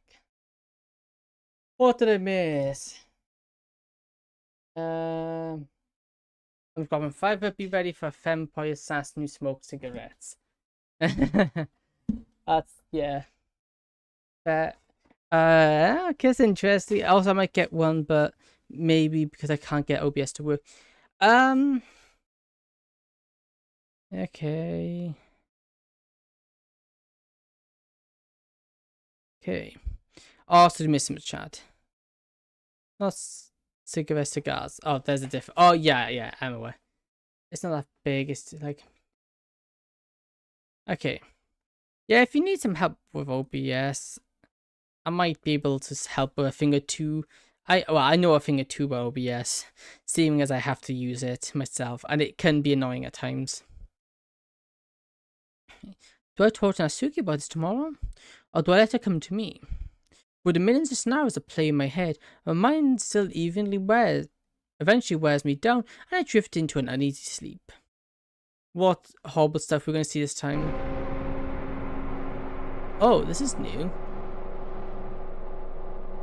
I open my eyes to find myself in a dark, empty clearing. But what? I look around the clearing. I see a world around me engulfed in a fog and a haze. Okay, I'm going to torture you with questions. Hey, you're more than welcome. You got 2 future streamers in your chat. Hey, that's good. If I can inspire you to do the same as me, I'm all for it. I can barely see 2 feet in front of me. You wouldn't be in this situation if you just listened to me. That's the same voice that you had last night. Oh, great, this again. Did you completely forget what I told you last night? You're supposed to stay away from Sori, not to get closer to her. I didn't want to keep this up. I don't take enjoyment in your suffering, but you're leaving me no choice. Oh no, that's Sayori. Oh no, that's what you're gonna do, please. Suddenly I see a silhouette approach me. Sayori? Is that you? She comes into my view. Sayori can never love you back in the same way you do. You both know that. Why waste every day building her up when she will just tear herself down again? Ha! Save! That is disgusting. Oh, this is a custom hanging scene. Oh, that is horrible. How many monitors you use? I used the one. Nice, yeah. The next thing I know is a noose appears around her neck. I see another silhouette emerging from the fog right next to her. I can't unblur this because, yeah. Let's make this quick. The next thing I know, the noose tightens around Sori as she suddenly becomes hoisted into the air. As Sori begins crying out for help and trying to free herself, the figure takes a step closer to me. Now listen carefully this time, Echo. Sori is going to die. Don't feel bad, she was already meant to anyway. The more you spend around her, the harder it'll be on everyone later. Keeping her alive is only prolonging her suffering. She's not meant for this world. Her precious mind is filled with nothing but second guessing and self-deprecation. She knows she's worthless to you, Echo. She knows in the end she'll provide you with nothing. It's time for you to see that. My eyes glance over to see Sori continue to struggle. Tears are streaking down her face as she desperately tries to set herself free. She's gasped. Nice. Where do you have the chat if you only have one? I have a app which overlays it onto my screen for me. I got this app called Social Stream Ninja, and what it does, it puts a little chat box in the top right of my screen. Only I can see it, so it's not too bad. That's how I can see all the chats without needing a second monitor. She was gasping for air as her sobs become little more than cries for help. I tried to call out Sori, but nothing came out to me. I tried to run to her, but I can't move my legs. I tried to turn away to avoid looking at Sori's suffering, but my eyes refused to close, and my neck refuses to turn. She's not worth saving, Echo. She is nothing. She is useless. And useless things needed to be cast aside. Nice, I want to ask you for the link to that app later. Yeah, no problem. The figure takes a step back, raising its hand and snapping its fingers. Oh, I hear a painful crack as Sori's body goes limp. The colour suddenly dreams on her, making her skin a ghostly pale. Even her uniform is drained of its bright colours. Troy's gazeless eyes look upon me as a final tear runs down her face. You can't stop this from happening, Echo. You need to let her go. Leave her behind. Forget about her. Worry about us. There is only us. Just us. I suddenly wake up with a sudden urge to throw up. I quickly prop myself up, trying to suppress it. But as soon as I do that, I feel my head start to ache. I feel my entire body covered in a coat of sweat as I move to clutch my forehead. What on earth is going on with me? Am I sick? This is the second time this has happened. After a few minutes, my head stops throbbing and I feel relatively normal again. My eyes wander to the alarm clock. Great, I don't have to be up for another hour. Well, I can't try falling back to sleep. But if I do, won't I see the same thing again? Or worse. If this keeps happening, I'm probably going to need a psychiatrist. I don't feel like getting out of bed yet, so I spend the rest of my time staring at the ceiling. Through the memories of my nightmares slowly creep back into my mind. About how I can't say sorry. How can I just watch her slowly choke to death? It was almost as if it's almost like what I saw 2 nights ago. And her body. I get nauseous just thinking about it. Thankfully, before I can think any longer, my alarm sounds off. I say to myself as I walk over to silence my alarm and go about my daily morning routine of getting ready for school. Finally, after finishing my morning routine, I head downstairs to my kitchen with Natsuki's poem in hand. I must have read it over 100 times by now, hoping this was some kind of sick joke. Outside, I let the paper flutter onto my dining table. I'm not particularly hungry, so I opt to just make a bowl of fruit.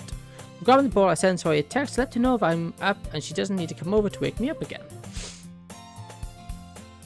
Surprisingly, she responds back rather quickly and tells me she's already outside waiting for me.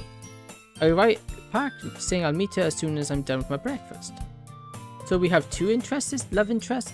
Our Carter's only interested in Sori, but Natsuki's also interested in us. Natsuki also doesn't know me.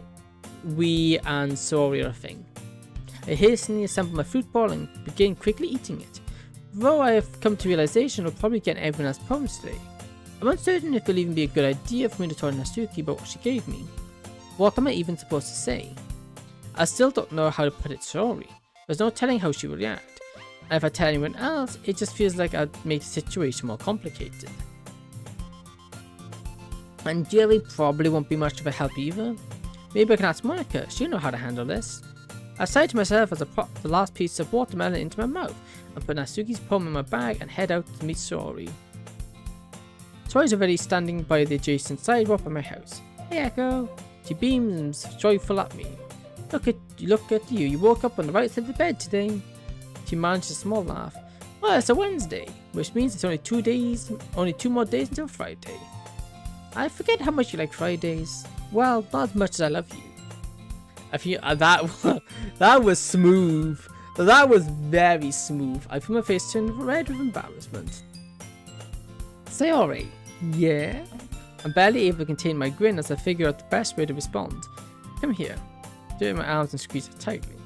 You little... I feel a sharp pain in my head, so I immediately takes notice. Echo, what's wrong? It's nothing, Pain gets worse as I just say that.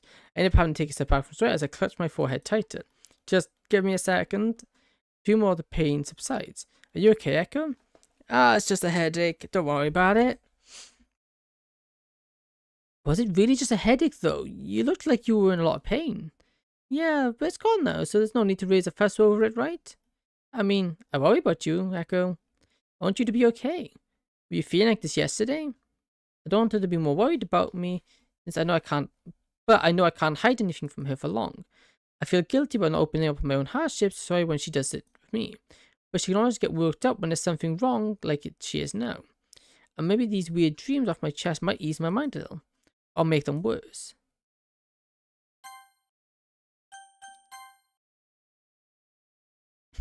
Well, Sori told us her secret, deepest fears and whatnot.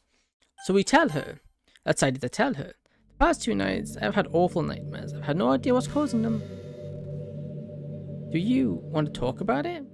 My words get caught in the back of my throat. An overwhelming feeling of dread washes over me. This feeling, Somehow this is worse than this morning. Maybe I shouldn't be doing this. We can trust her, right? Yeah, Echo? Hearing Tori's voice relieves the near-crippling dread. Sorry, last night I watched you die. I couldn't do anything to save you. All I could do was watch. I know it was just a dream, but it felt too close to reality for some reason. It felt so real, the way you frantically clawed at the rope. Oh, look at the eyes. Something hung up in front of me. It was hard to watch. It felt like I actually lost you. And the night before that wasn't any better. How so? I opened this door and you were just there in your bedroom. Trace nervously swallow. Well, I don't know why you're having dreams like that, Echo. I would never do something like that. I couldn't. I don't exactly feel reassured by the way she said that, especially since she said some rather concerning things to me lately. You're the reason I'm alive. Do I really deserve this? I don't want this relationship to be a one-way street. Lately, I can't keep asking myself that question. Think back to that voice, what she said. This is what ultimately should have happened. Keeping her alive is only prolonging her suffering. I know Tori's problems are bad, but she wouldn't go that far, right? You okay, sorry? Yeah, I'm fine. Is there something troubling you? Can we just go, please? I'm surprised by Tori's sudden change of heart, but nonetheless, I choose to oblige. Yeah, let's go. It was just a stupid dream anyway, right? Yeah. Began to walk through it without another word. I walked through it was unbearably silent, and I'm used to it being this quiet, especially on Sorry. Lately, we've been more happy to talk about whatever was on our minds, but today's different. She hasn't even looked at me since we started walking. Part of me regrets telling her about the last few nights. I knew she'd get worked up and worried. Almost reminds me of my mother. But it wouldn't hurt to have someone look after me. I turned Sorry, smiling warmly at her, however she maintains her blank stare down the road ahead of us as we continue our walk. I let out a small sigh. I guess she's not in a talkative mood anymore. Well, she did sound rather disturbed by what I told her. She has never been one to stomach horror very well, not that I blame her. Hope we should go over this soon. As I walk into it, it hits me that I have another problem brewing. Nasuki's letter. I haven't really thought about how I'm going to handle that. As I was thinking earlier, telling Monica about certain seems like my best course of action. Normally I tell her, but I don't think she'd take it very well right now. I guess my only real option is to go to Monica before the club. Then Nasuki will probably talk to me. I'm not looking forward to today. Or someone else gives me another confession letter. Go. Takes me out of my train of thought. Yeah? You okay? You stopped walking. Eh? Realizing Sorry is more than a few steps ahead of me, I draw to catch up. Are you really sure you're okay? You've been acting strange today. I'll be fine. I've gone through worse. Maybe you should stay home from school today. I wouldn't want you to get any worse. I'll be fine. Besides, I really need to talk to Monica. Monica? Why? It's something related to what we're doing for Monday. Okay. Hey, sorry. Yeah. Don't worry about me. If I feel worse, I'll go to the nurse's office and you can take me home, okay? Okay. But if you feel sick, you text me right away, okay? You have my word, my emergency contact. She blushes. You trust me that much, huh? Why wouldn't I? I mean, you've been looking after us for years. Feels like it's a natural thing to do, you know? Yeah, it does. I like it. Then my face started to heat up. Come on, we're going to be late. Quickens her pace to a point where she's almost jogging. Oh, come on, there's only... Shoot. Hey, wait for me. I jog after her. We're able to make school just in time for the morning bell. But I won't be able to walk right to her class like usual. She has thanks to the time. So else you have to class. Alright, sounds good to me. She glances around the corner to make sure we're alone. Just please know if you feel worse or anything, okay? I will, sorry, don't worry. I'm more worried about you. Me? Why? Earlier you looked like you saw a ghost. I just hope I didn't scare you off with any of the details. It's not that, Echo, really. I'm just more worried about you. I'll be fine. Shoot a reassuring smile. Promise? Promise. I'll see you later. Okay, I'm here. Walked up and gave her a brief hug before walking off towards her class. I'll see you later. Later. They walked out of the room onto the classroom while I head off in the opposite direction towards mine. Walking to class just in time before the teacher starts the lesson. I take my usual spot towards the back of the room and slump down on my chair, preparing for another day of relative boredom. I normally feel like dozing off, but there's enough on my mind to keep me awake and most importantly looking interested in whatever the teacher's going on. And those dreams. About what they mean. and Natsuki's letter. Not to mention how sorry worried sick about me. I don't even know if I did the right thing by telling her. In any case, my most pressing concern is how to deal with Natsuki's confession letter. I think Monica and I share the same lunch period, so I could probably pull her aside then. Hopefully she'd be willing to talk to me. I sighed to myself as I continued to listen to the teacher drone on. So what feels like an eternity as the lunch bell finally rings. Grabbing the poem from my bag and stuffing into my jacket with my lunch money, head to the cafeteria in hopes of finding Monica. Wow, this is actually kind of nice. Entering the cafeteria, I immediately begin to look around for her. Alright, if I was Monica, where would I be? Probably towards the center of all the popular kids, so I walked towards the center of the cafeteria. Sure enough, I quickly spot Monica sitting at one of the tables at the center of the cafe. As I expected, she's chatting away with some of her friends. Pulling away might be a little harder than I thought. Well, it's not like I can get another chance to talk to her until the club, so it's now or never. Taking a deep breath, I approach her table. Whoa, I can't believe you guys got away with that. I know, right? It was like the craziest party ever. Too bad you couldn't make it though. Ah well, like I said, I was on that trip with the debate club. Oh yeah, the debate club, that place has only gotten more toxic since you left. It's gone that bad, huh? Trust me, you left at the best possible time. I miss the good old days, when Sota was president. Yeah, we were actually productive and went to all those cool events. Oops. And not always fighting each other was over petty stuff. Yeah, but that's when the club was in its prime. Now it's a real shame it transformed though. I know, right? She was so nice. Still can't believe she suckered us into voting for her brother for president. Todd's nice to me, but he's a total... hey Monica. Echo? I didn't know you had this lunch period. Ah, well, I usually just sit in the back. Ah, I see. Would you like to join us? Yeah, we have plenty of room. I appreciate it, but I actually need to talk to Monica real quick. Oh, what for? It's urgent. I'd wait to tell you at the club, but say no more, Echo. Always have time for you. I feel my face heat up with a slight embarrassment. Thank you, I appreciate it. We'll be right back. Have fun, you two. I lead out the cafeteria somewhere where we might have a little more privacy. She's got him wrapped around her finger. That's Monica theme. I lead her to the school roof where she's hardly anyone can hear us. What's in your mind, Echo? I think I'll just show you. I hand Natsuki's poem to Monica. Monica looks over with a rather concerned look on her face. After about a minute, she finished reading it. Well then, I guess it's safe to assume she likes you. Yeah, no kidding. What am I supposed to do?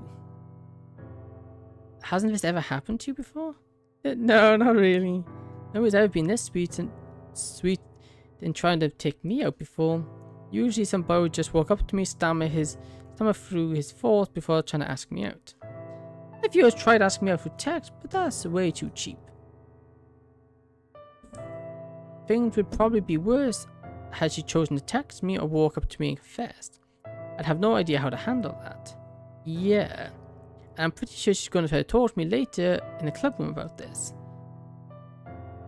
Well, there's no reason to her to think she expects you to read her poems right away, right? What do you mean? I'm saying that I don't think that she was expecting you to read her poem so soon. And honestly, she probably still thinks you will read it this weekend when you're preparing poems for the photo shoot. Yeah, I guess you're right.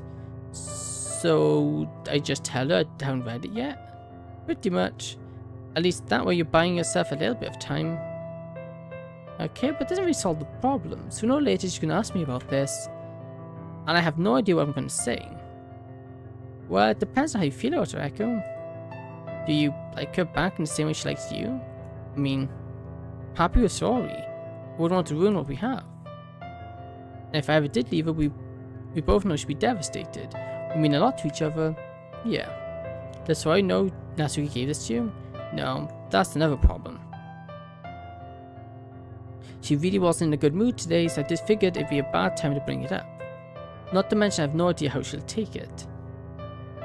I don't think Troy would overreact that way, Psycho. Though she wouldn't take too kindly to this for sure.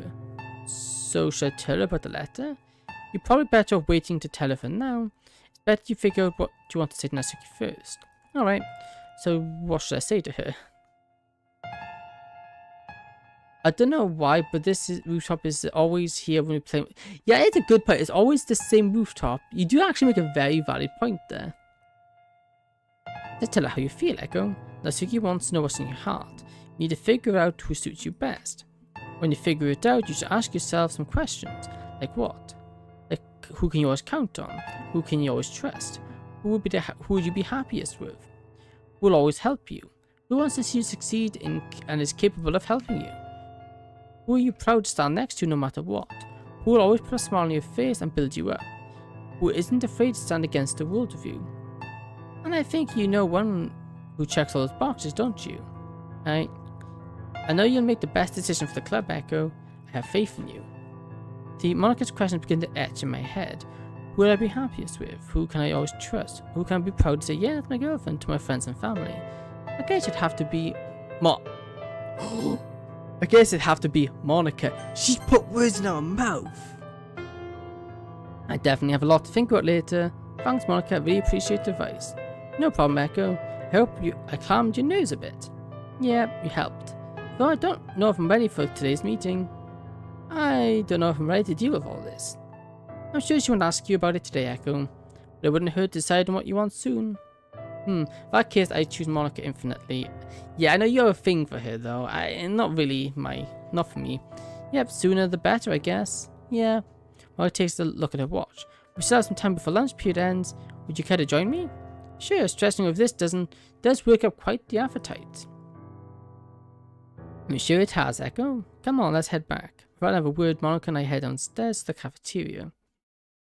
It really wasn't sociable with Monika and her friends when we came back to join them. I was occasional chat, I mostly kept my mouth shut and zoned out. Mine was racing the entire time, attempting to answer the questions she gave me. On a little paranoid that Natsuki's going to try to talk to me in the club later. I don't feel prepared for this, but I guess I did kind of ask for this to happen. Now I've just got to figure out what I do next. I really thank her when all is over. Oh, that's kind of nice. That's a nice one. That's screenshot. That's nice.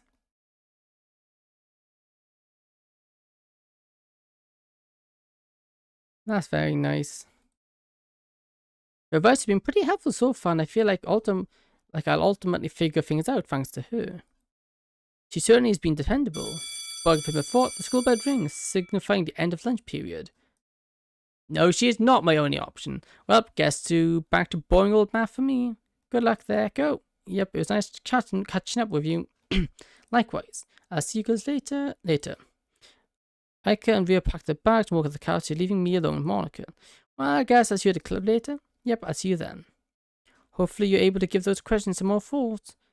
I will. It certainly is a lot to think about. It'll all be worth it in the end, Echo, believe me. Well, I do trust you, so... Looks like you've already given those questions some thought, huh? My face turns flushed with embarrassment. But, well, yeah. You're the person I trust most to help me through this. How interesting. What do you mean? Don't worry about it.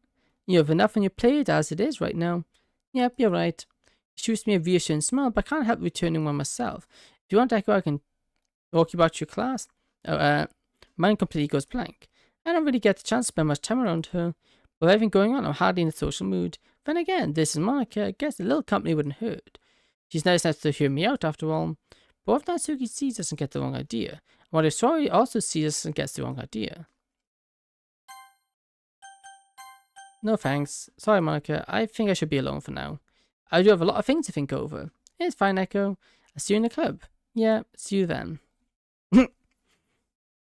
I said no, because she's the evil mastermind behind all this suffering and torture. She shall have no... Oh, I was trying to make a cool sentence, but I just completely couldn't think of a word. I made my way up through the crowded hallways up towards the second floor. My eyes can't help but wander back and forth with the various people walking with me. So many couples walking around me. What did it take for them to get together? How big of a decision was it for them? She isn't. She definitely is. She is the one from her dreams, and she's been killing Sayori. She's been killing Sayo. That's not cool. Did they have to struggle like I did? Did they ever feel like they've been pulled in two directions? Did they ever have second thoughts? And if they did they work through it? I mean, not work for certain. regretting my decision, sorry, but did I make it too soon? Well, this is going to keep me busy all day. Hey, I hear someone yelling to me from across the hallway. Wait a second, I recognize that yelling anywhere. Oh, listen to the music. Oh, that's nice music. Sorry? The one and only. And I didn't see you there. I hope I didn't scare you, Echo. So you can't scare me anymore. I know all your tricks. Well, that's no fair. Well, if there's any conclusion, you did catch me by surprise there. Yes, I'll have to take that then. Yeah.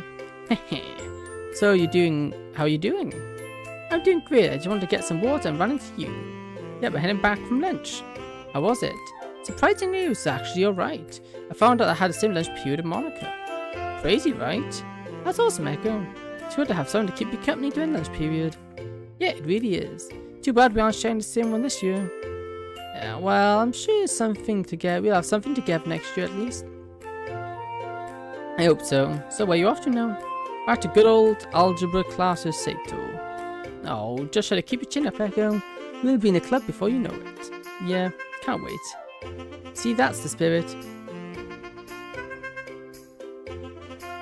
Oh, this music is amazing. Monica only just loves you and will do anything to be with you, even destroying the whole world.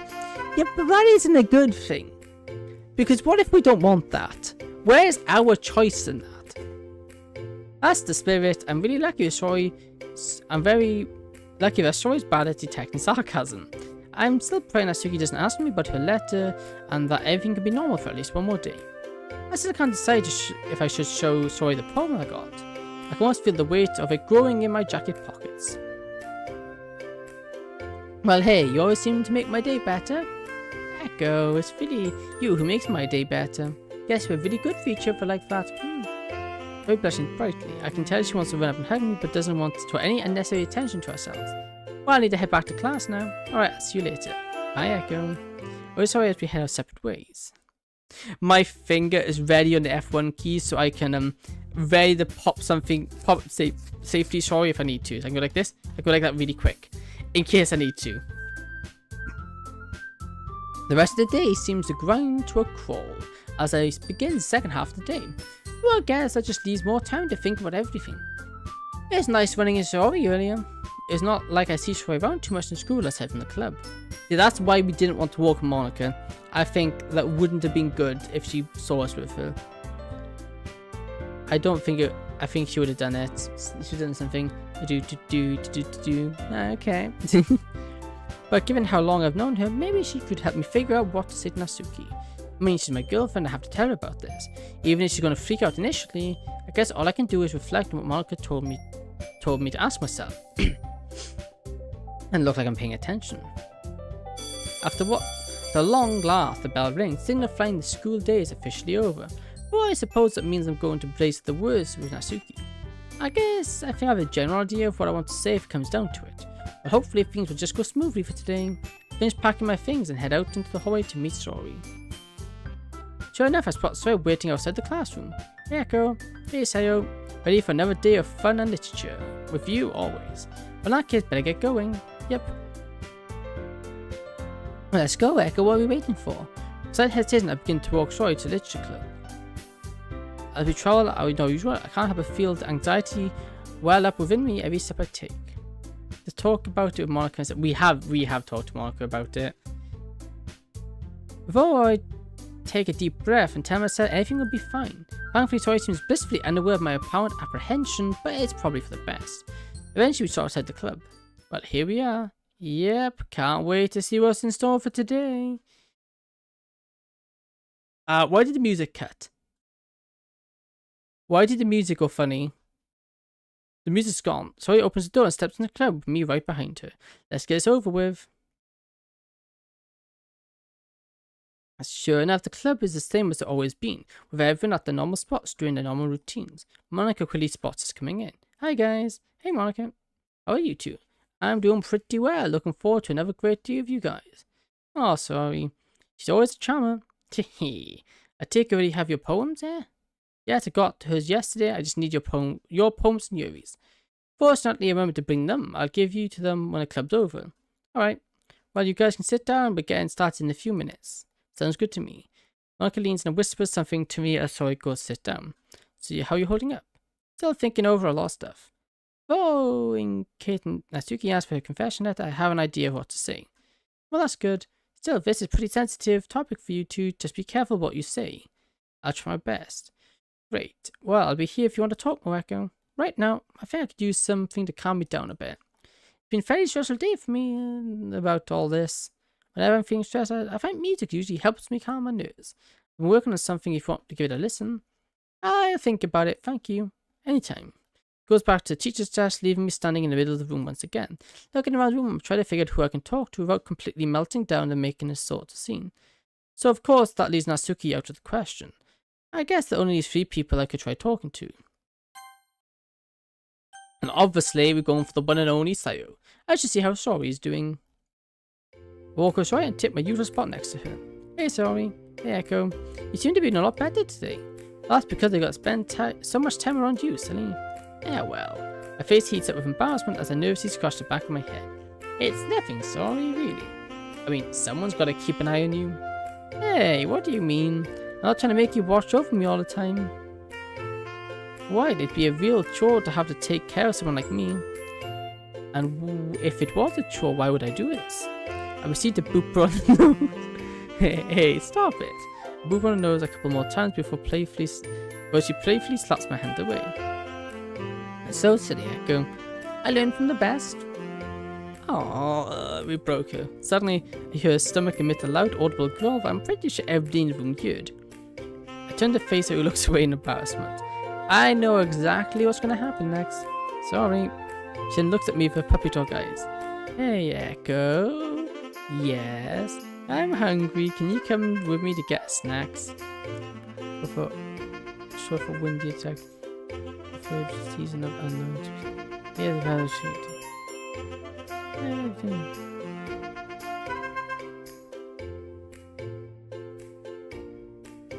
Interesting. I can't say I've heard of that one before. That's a new one too. That's the one for me. I mean, buy you a snack? I don't know what you mean. How much money do you have with you? Struggles to come up with a response. I decided to spare her the embarrassment this time. Come on, let's go. Yay. She beams at me again. Why did she have a fish in her pocket? We both walk out of the club room to the nearest vending machine. Oh yeah, because there's a lot of vending machines in Japan. But I think if I remember, there's more vending machines than people in Japan, which is interesting. And I'm pretty sure this is Japan it's based in. After a short walk on the corner, we arrive at the vending machine. We gaze at various cookies, candies, drinks, and other snacks currently in stock. What are you thinking about getting? Over to my left and here will only describe a food transiting moves and all.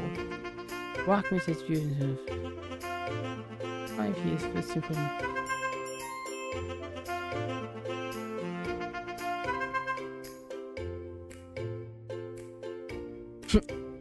Okay, is this just gonna be the entire is this gonna be the entire season?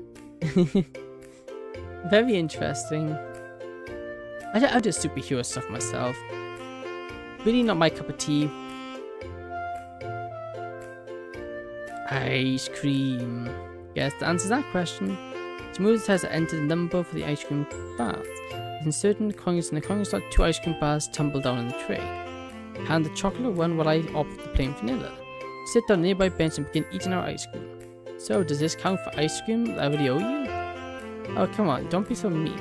She playfully sticks her tongue out at me. Besides, this isn't a Sunday. I suppose so. She and I continue eating our ice cream. As usual, so I finish her in under a minute while I nurse mine.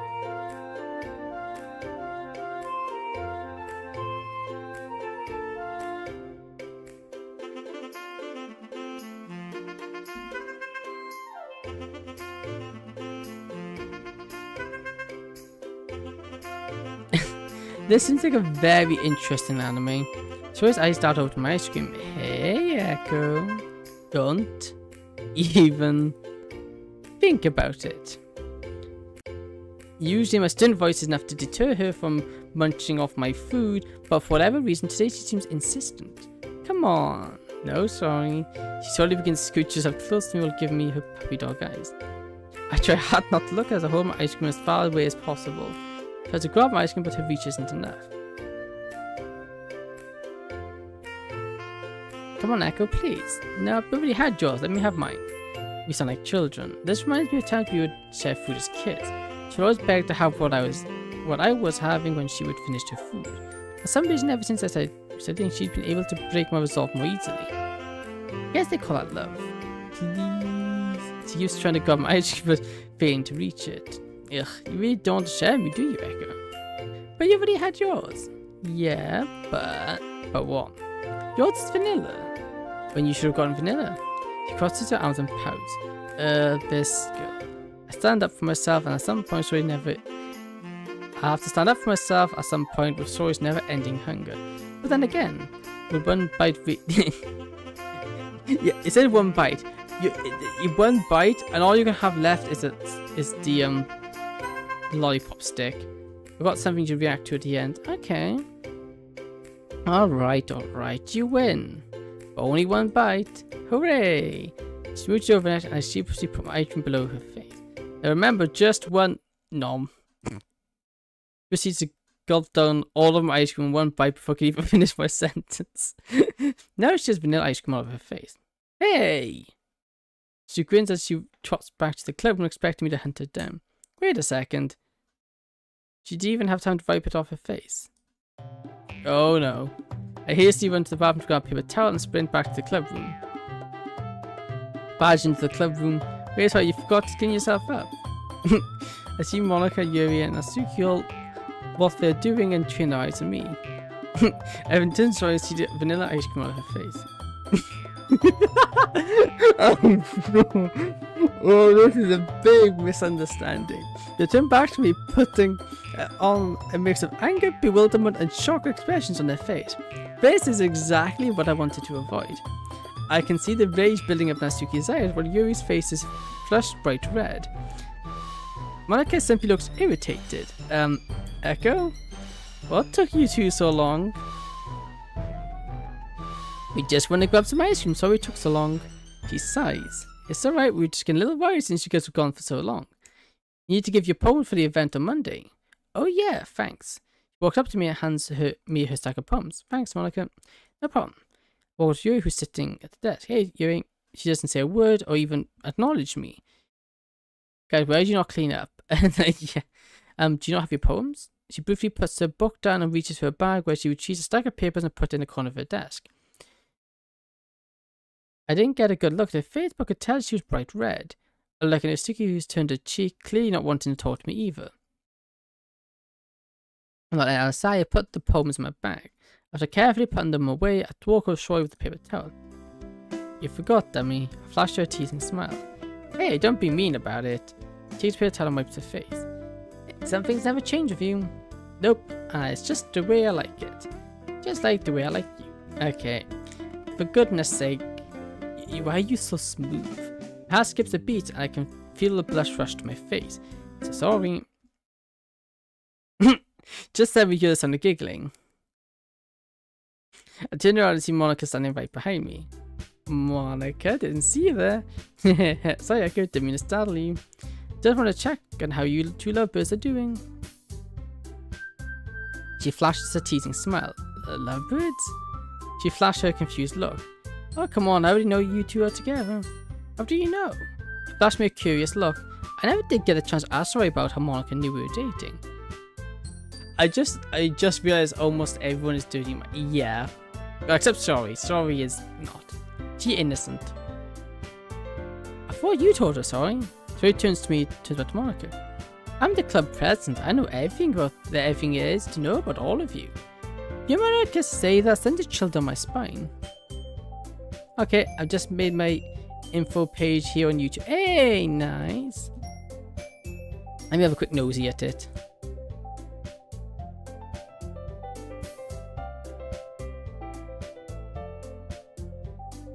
About... Hey, cool. Hey! Hey! You added. Yes, I saw that. Hey, thank you. Help me with OBS never said. Hey, thank you for the mention. Introduction. During the film, we can be very crazy and supposed to us. Okay, fair. No backseat gaming. Fair. No message in language other than English and German, and be respectful. Hey, fair. Some great baselines. There you go. Have a follow. Have a follow there as well.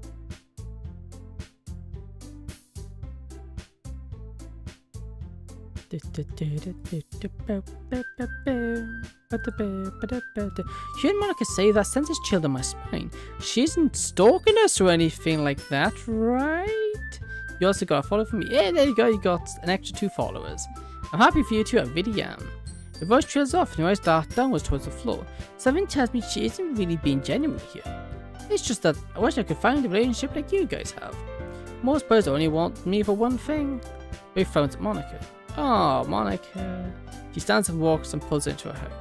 She appears to tense up before his gesture, but her face keeps the same collected look as always. At first, she clenched her fist hard, but eventually reciprocates the hug. No problem, you're welcome. You'll find someone one day, I just know it. Oh, I think you already have. Oh, who is it? What's his name? I'd rather not say. All I know is that I don't know if he's looking for the right girl right now. Oh, great. Now I've got to pull through. Yep. Monica eerily waits at me. Sorry, Monica released herself from the embrace. I'm sure he'll come around. How can everybody miss you, Monica? You're so smart and beautiful. Well, it's hard to get good read on him lately. One day it seems like he's interested in me, and the next day he's off talking to someone else. Though I thought I had the perfect opening to get to know him recently, but something changed and now I'm barely able to talk to him. He puts a hand on Monica's shoulder. I hope all works out for you in the end, Monica. I believe in you. Thanks, Roy. I'm confident this time things will work out between us. Can't hear about it more. I'm sure to tell all about it. Yeah, except she's going to murder you, Sayo, in the process. Monica begins to smile at both of us, slowly walking to the front of the room. She walks by me. I see Monica flash a quick smile at me as I get a whiff of her forget-me-not perfumes. I'm really dazzled by the strong scent. I'm not used to this being this strong. Not that I really noticed how... Okay, dude. For the second one fizzing, I started to feel that Monica was somehow told about me the entire time. No, that can't be it. She knows I'm with Sayori. Go back to reality, but sorry, she keeps poking my cheek. Hey, Echo, you there? Snap out my dates. Oh, sorry, I was spacing out again, wasn't I? Yep, well, it's just been thinking about a lot lately. Anything in particular? Not really.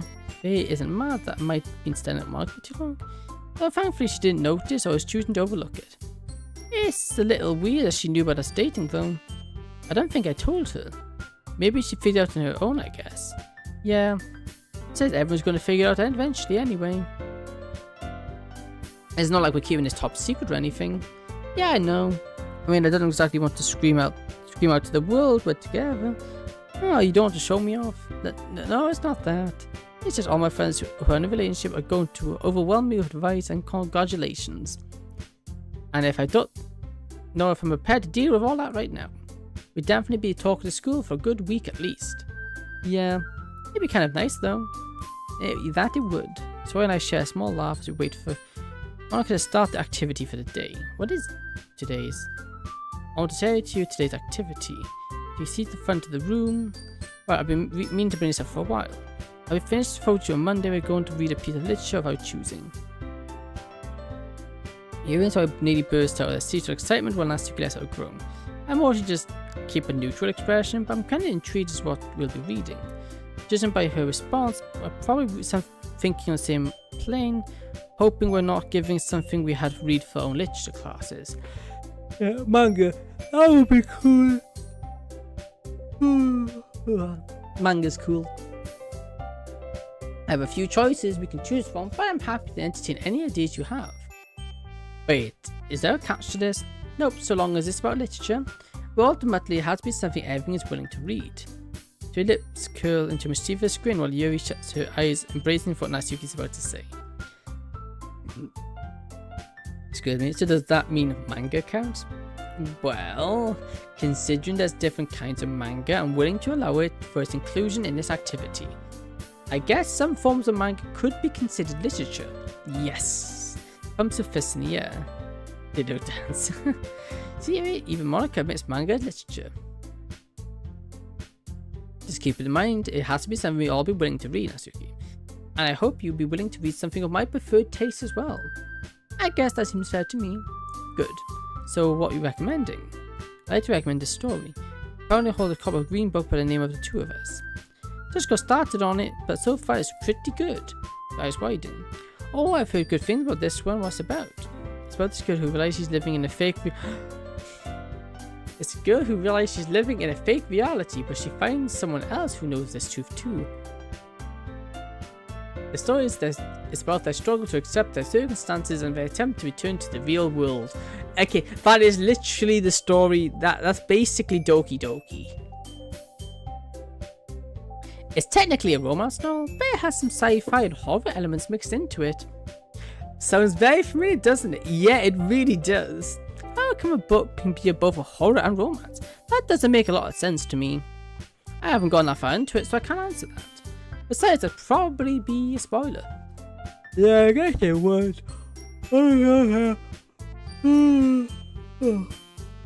It's time again. I'm gonna head to sleep. I'm gonna hit you up tomorrow. Good night. Yep, no problem. Just don't hit me too hard. That's a terrible joke. Okay, yeah.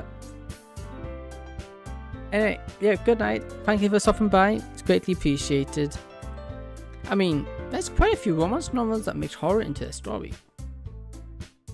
Like this book, for instance. He digs in a bag and holds up a book with a faded velvet cover called The Outcast Dilemma. She rolls her eyes as soon as she reads the title. It's another horror book. I'll just hit you with a chair instead of a door then. Yeah, I guess you could. Yeah, video's ready. Okay, we'll check it towards the end of the stream. The horror in this book is rather tame compared to what I usually like to read. Well, I guess that means Yuri has pretty high tolerance for horror. Natsuki and Soi look off uneasily. I know you two aren't really into horror, but trust me, this book is mostly romance. So what are the scary parts? And what exactly is it all about? The book's about this girl who's an outcast from her distant society because she doesn't meet their standard for perfection. He goes on to meet the one who saves her and the two fall in love. Eventually the man is able to get her accepted back in society, but only if she completes several tasks for the government. So that's where the horror comes in. I'd assume so. I'm only halfway done. That seems like a fun book to read. I'd be happy to get a copy of that.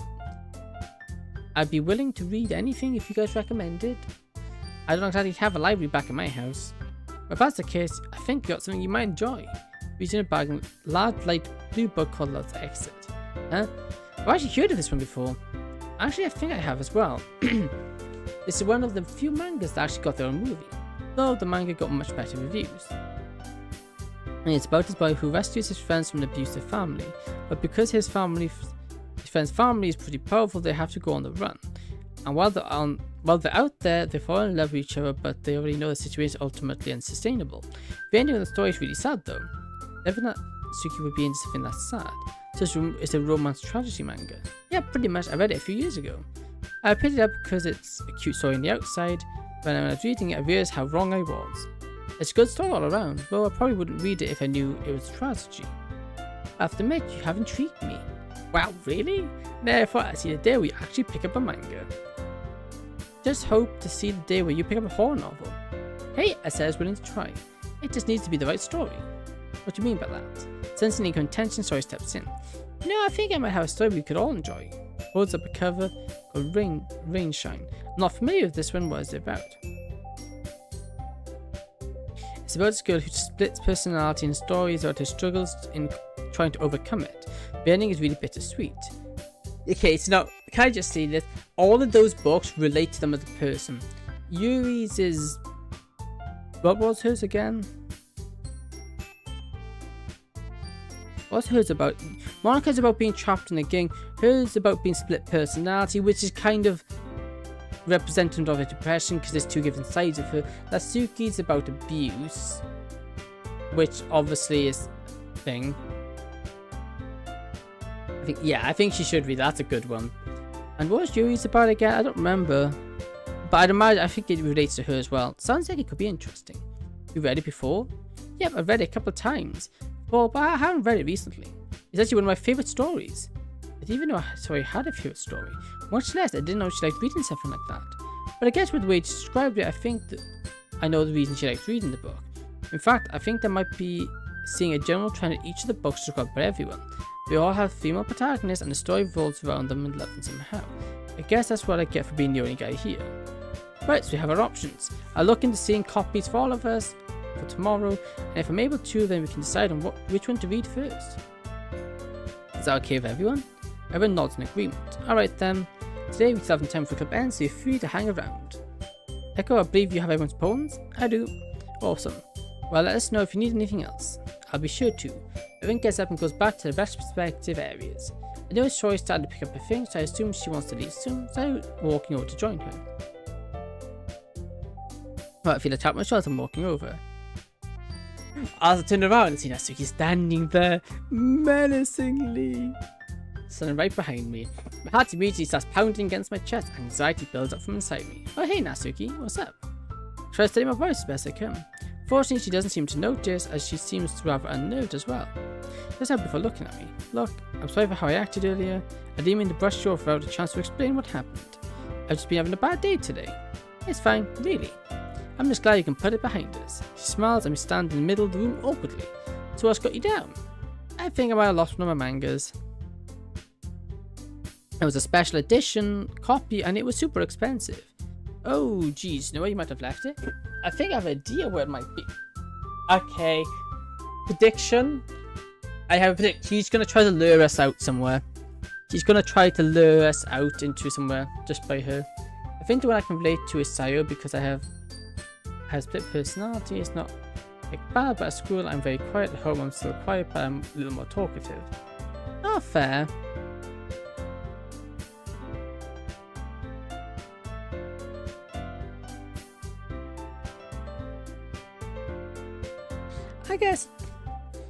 I guess in similar that we mean while I'm here I'm very talkative. In that way, I guess I'm similar to you. I'm not this talkative in person. Well, I can be, but usually only the people I really know. Like, when I'm in college, out and about, I'm really not that talkative. But online, like this, I can talk for ages. So, yeah, I don't know. But anyway, everyone has their own what they're comfortable with. Being online makes it more comfortable to speak. Why? I don't know. It just does. I think I have an idea what it might be. Called it, she's going to lure us out so she can ask us about her poem. I think I might have left it in my last class. Well, I hope you find it. You're not sticking around? Well, I think Troy's about to leave, so I'm going to head home with her. Why'd you always do that? Do what? What do you mean? Like, you're always following her around like a lost puppy. I don't know how she consistently puts up with it. Why is it almost everything you do revolves around sorority? Now, Suri, that's not really true. Forget it, I have my manga defined. But another word spoken, she angrily walks out of the club room. But it doesn't appear that anybody noticed the incident that just took place between us. I let aside to walk Suri, who seems to have just finished packing her things. Hey, ready to go? A weakly smile at her. Yeah, sure, let's get going. Suri picks up my agitated tone. You okay, Echo? You look upset. It's nothing. Let's just head home. Okay then. Then I wave goodbye to Mark and you as we head out, start our commute. The walk home was always consistently lifted my spirits from the running with Natsuki. She asked me a few questions about why I was in such a groggy mood earlier, but I just muttered out some answers and she seemed to have mostly bought it. I'm still gushing over the little ice cream incident we had earlier. Even though she tried to play it off like it was nothing, I had a hard time believing she wasn't trying to have a little fun with me. Needless to say, like when I called her out, she called me a meanie and we just left it at that. Seeing Sora like this gives me hope she can overcome her depression. It's not like it's taken over fully, she's still capable of being herself. And today reminded me of that. In some ways, she's still the same kid next door I grew up with. Like, we're here. Huh? So I derailed my train of thought. I look over to see where we arrived at our houses. Geez, you've been spacing out a lot more than I have lately. Yeah, I just had a lot to think about, that's all. Is everything okay, Echo? Yeah, I'm fine, sorry. I mean, you look pretty stressed this whole day. Is it because of last night? I'm sure it has something to do with that, but not everything. Well, what's bugging you? Well, it's not something you can really solve. And it's not something I can really talk to you about or anybody else, really. It's just I need to solve this one on my own, okay? No, you need to include her. Alright. Well, I hope whatever it is, Echo, I hope it works out for you. I'm here if you need me. I know, that's all I need right now. So and I stand silent in silence. The silence only been disturbed by the occasional gust of wind. Well, I'll talk to you later, Echo. Alright. He walks up and gives me a tight hug. Just sleep well tonight, okay? I'll try my best. She and I released each other, madly blessed each other. Love you, Echo. Like you too, Soaring. When the one more smile between us, we wave goodbye to each other and walk to our houses. After changing out my studio uniform and into regular clothes, I immediately collapse onto my bed. What on earth am I going to do? I questioningly ask myself. I want to get some chips and go to Wales and yeah. Okay. Good luck. I know I love Soaring. I do. I've enjoyed every moment I've been around her. There's no reason to change that. But I don't feel like I can let her down. Should I give her a chance at least? I mean, in hindsight, I did kind of say yes sorry right on the spot. I only spent time with Natsuki once. But I know I have an obligation to stick to Sori. She needs me. But I also will ask myself, do I really need her? It's been sitting there to repeat the question in my head over and over. I mean, why would I be without her? If it wasn't for her inviting me to the club, she wouldn't be my girlfriend right now. I wouldn't have met any of the others. Probably being assumed just watching whatever anime was online. It's simple, sure, but it's kind of lonely in retrospect. I'd probably be feeling sorry for myself that I didn't let Sori take me to the club. I owe her so much, even if she won't admit it. She lights up my world in a way no anime or game ever could. She does make me feel genuinely happy, and I do feel accepted.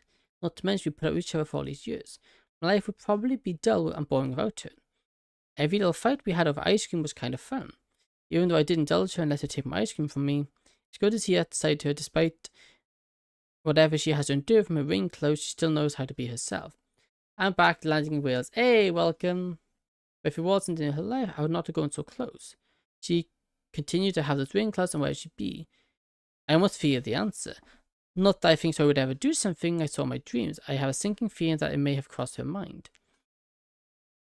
I mean, she told me what? 3 times that I'm the reason she's alive? What does that even mean? I know her well enough to know she's not her way of flirting. But it's not like she's giving any huge warning and signs to this. Maybe I should talk to her about it sometime. She'd probably say no, but even if she tells me that, I could use the peace of mind. Speaking of peace of mind, I know what Natsuki wants, and I'm just going to lay it out for her. Wrexham, hey, nice. I guess at one point I did have similar feelings for Natsuki, especially with how last Sunday went. I still find that part of me wondering what could have been, still could be, especially considering how much fun I had with her preparing at the festival. Even if all can be sorry for my attention, but can I really do that story? All over to face my bookshelf. On one of the shelves, I spot a picture of me and Sori at the carnival. Man, that must have been 10 years ago. Do I really have it in me to tell her that same girl who is now my girlfriend that I want to dump her for another relationship that's not even guaranteed to work out? And risk possibly dividing the club? Get out of bed and walk over to the picture frame. Upon closing back, I see Sori clutching a familiar giant cow. Huh? I must have forgot I won that for her. I always tell Sori she did deserve the best. Suddenly hear my phone ringing. Put the pitch end down and run see who's calling. To my surprise, it's Sayori. Why is she calling me? We see each other like 10 minutes ago. Answer the phone. Sorry? Hey, Echo. Are you calling? Didn't we see each other like 10 minutes ago? Yeah, but... what? I'm hungry. When I got the phone, I thought my phone was actually ringing. Lol. Well, make yourself some food. I don't have anything. Then get takeout. Echo, you know I don't have a car. I facepalm myself. This girl. So you don't need a car for takeout. You can order it over the phone or online, or however it's done now. I don't know any of the restaurant's numbers. You can look it up online. Too lazy. I laughed to myself a little. See what she's trying to do. Still, I have a little fun with her. Well, I guess you're just gonna have to starve, sorry. Hey, you're a meanie. Don't you have anything to help your poor starving girlfriend? Actually, let me check. I walked downstairs to my kitchen. As soon as I get in my kitchen, I open my fridge. Wow, looks like Sori and I had the same predicament. How did I not see it this morning? See anything? Looks like I'm out of food too. Wow. You didn't break into my house and steal my food, did you? What? No, Echo, don't be silly. I'm just saying, if it happened, you'd be the prime suspect. You say, giggling for the other end of the phone. Well, do you have ski masks? You're not robbing my house. Why do you have ski masks? You don't remember 6th grade trip to the mountain? No? Oh wait, I think you were sick that time. Well, that probably explains why I don't remember it. Yes, it would. Well, if you're not too busy, we could get food together if you want. You're getting food if it's tempting, but I don't know if I really want to leave the house because I got some heavy-duty thinking to do. Not to mention I could use an early start on my homework. Well, this is a no-brainer. Yes. Sure, I wouldn't mind going out. I mean, it's not like we had a proper first date yet.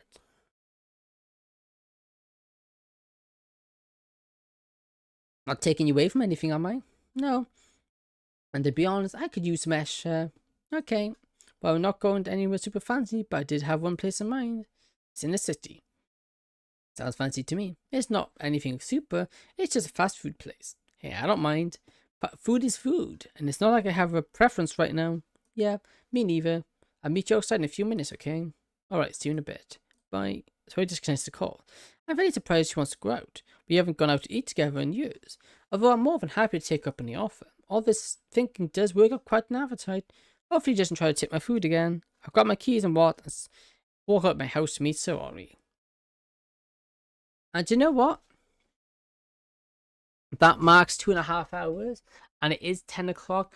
I think, wobbly life, yeah. I think I'm going to end it here for today. And then I think in my next stream, my next Doki stream, we should finish Sorori's route. From what they said online, from what the creator said, each one of the different pathways leads to about 4 hours each. Reaction. Yeah, we got the reaction. Let me see what it is. So we should have a lot more to do. We also got run route for each of the Dokis. Okay, I know that. How long is that going to be? Excuse me. So why can't I skip the ad? 33 minutes.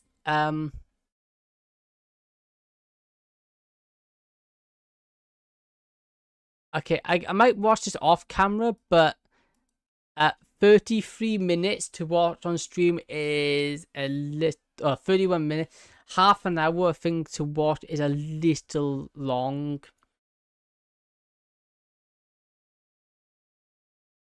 I'll get around to watching it. I will watch it. I just, yeah. Yeah, this is a bit long, but I'll get on to watch it. I'll put it on the back when I'm doing something later. And also, right now, I am being cooked alive. My room is so unbearably hot right now. Okay. Yeah, thank you for watching. Hope you enjoyed. And if you did, thank you. If you'd follow and subscribe, that'd be greatly appreciated. And if you have done so, thank you very much. Also, thank you, Ice King and Assassin, for being in chat. Always good to have people chatting. And yeah, I think that's everything. I will see you tomorrow for another stream. I don't know what I'll be doing yet. I'll be doing something. Yep, thank you for watching, and I hope to see you again tomorrow. Goodbye.